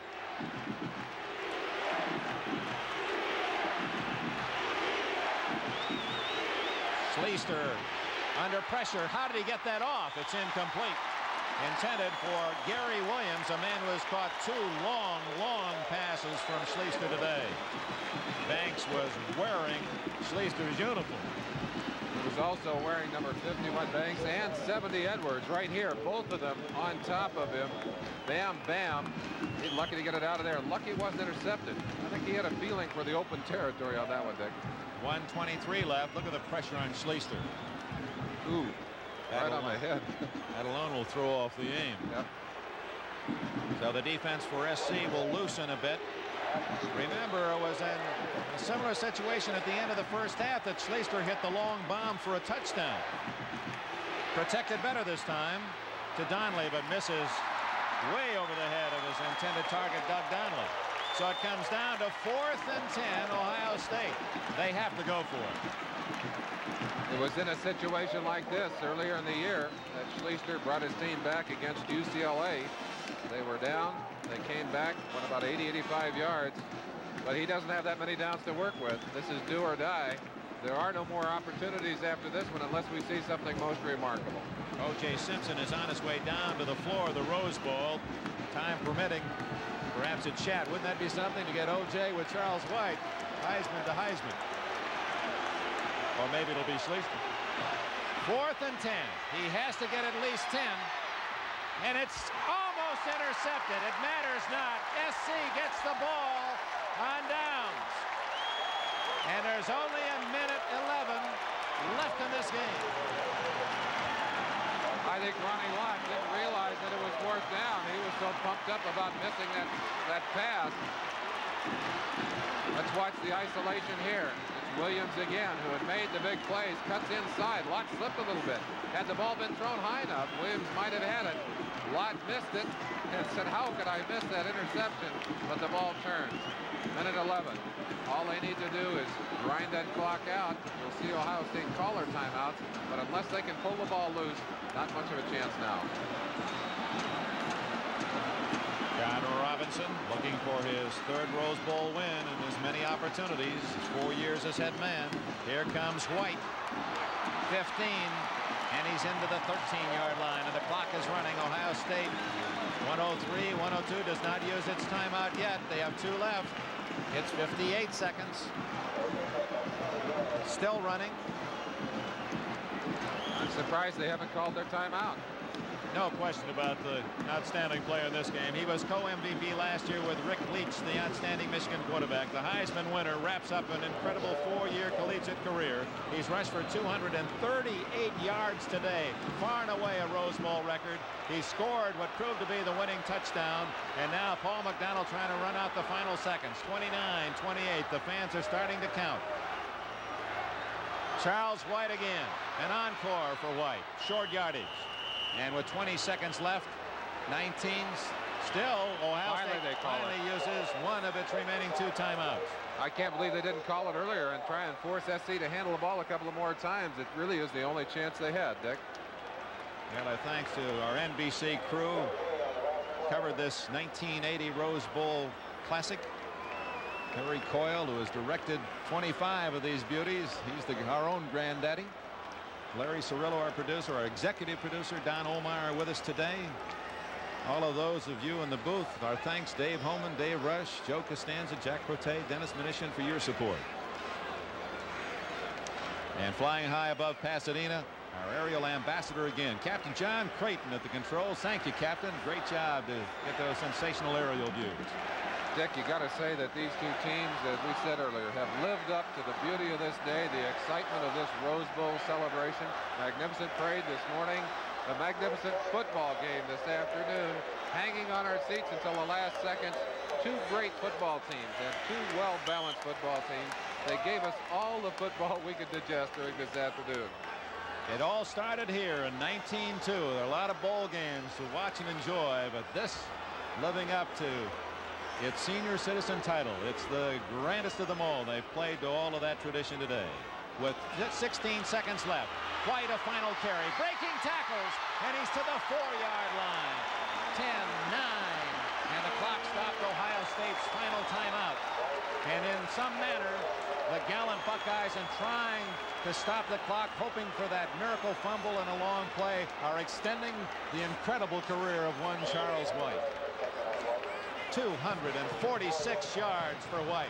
Ohio State, an underdog team, although they were rated 1 in the AP poll. And now the clock runs out. It's all over. The University of Southern California, led by that man, Charles White, has defeated a game underdog team from Ohio State. The final, Trojans 17, the Buckeyes 16. Coaches Robinson and Earl Bruce meet at midfield, shake hands, offer, I'm sure, their admiration and their congratulations of a job well done on both sides. It's a shame you have to have a loser in a game of this quality. In a game so evenly played, 2 teams so well matched on this day and trying to fight to cover their weaknesses, trying to exploit their advantages. Well coached, well disciplined. They fought it out for a full ball game. It came down to the final seconds. And you're right, Dick. It's a shame that Ohio State has to lose, but they can hold their heads up. They know that they play great football. So who is number 1? Ohio State has lost a game, so you have to figure the Buckeyes are not. USC has been tied only once by Stanford. Alabama won earlier, so they have to be turned. Now we are number 1, and Florida State says, hey, we're unbeaten. What if we have an impressive win over a great Oklahoma team? And you'll see that in the Orange Bowl in a few moments. And of course the Trojans say, we're number one. You saw John Robinson race over to the cheering section and acknowledge their support. There he is. What a present for the man who has led USC so well. It looked like he was congratulating Ray Ellis, one of the defensive backs that O.J. talked to earlier. John Robinson has to be so excited, so thrilled about the way his team played today. Looks like O.J. has him down on the field.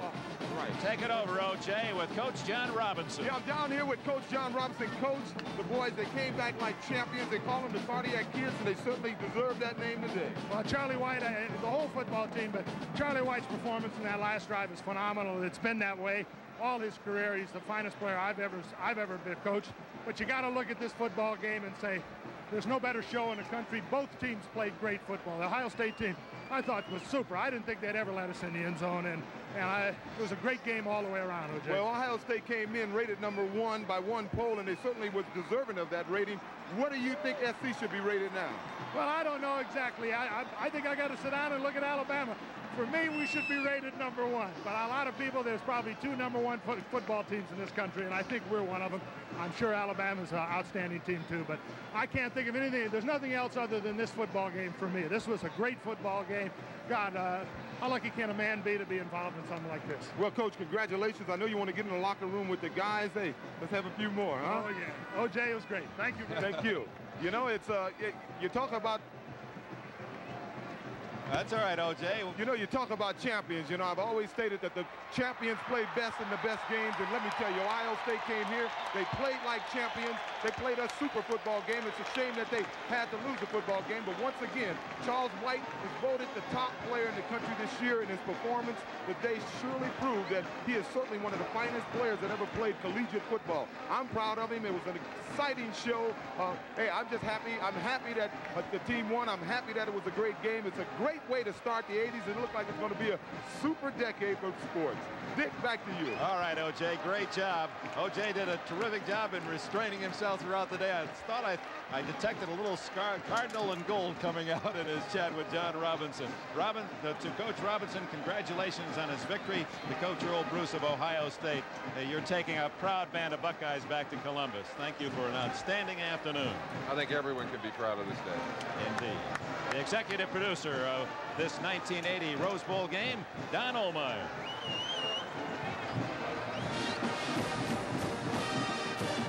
And of course, so many people responsible for the presentation of this Rose Bowl Classic on NBC. NBC was the very first network to carry the Rose Bowl in 1927 when Graham McNamee was the play-by-play announcer. And there were the Bill Stearns and Harry Wismer and some of the great men who called the games in that era. And then nearly 30 years ago, in black and white, NBC television carried the game from Pasadena on television. And Mel Allen called the games in. And Lindsey Nelson also had the privilege of sitting in the seat of which I occupy now. And my friend Kurt Gowdy did the last 15 Rose Bowls.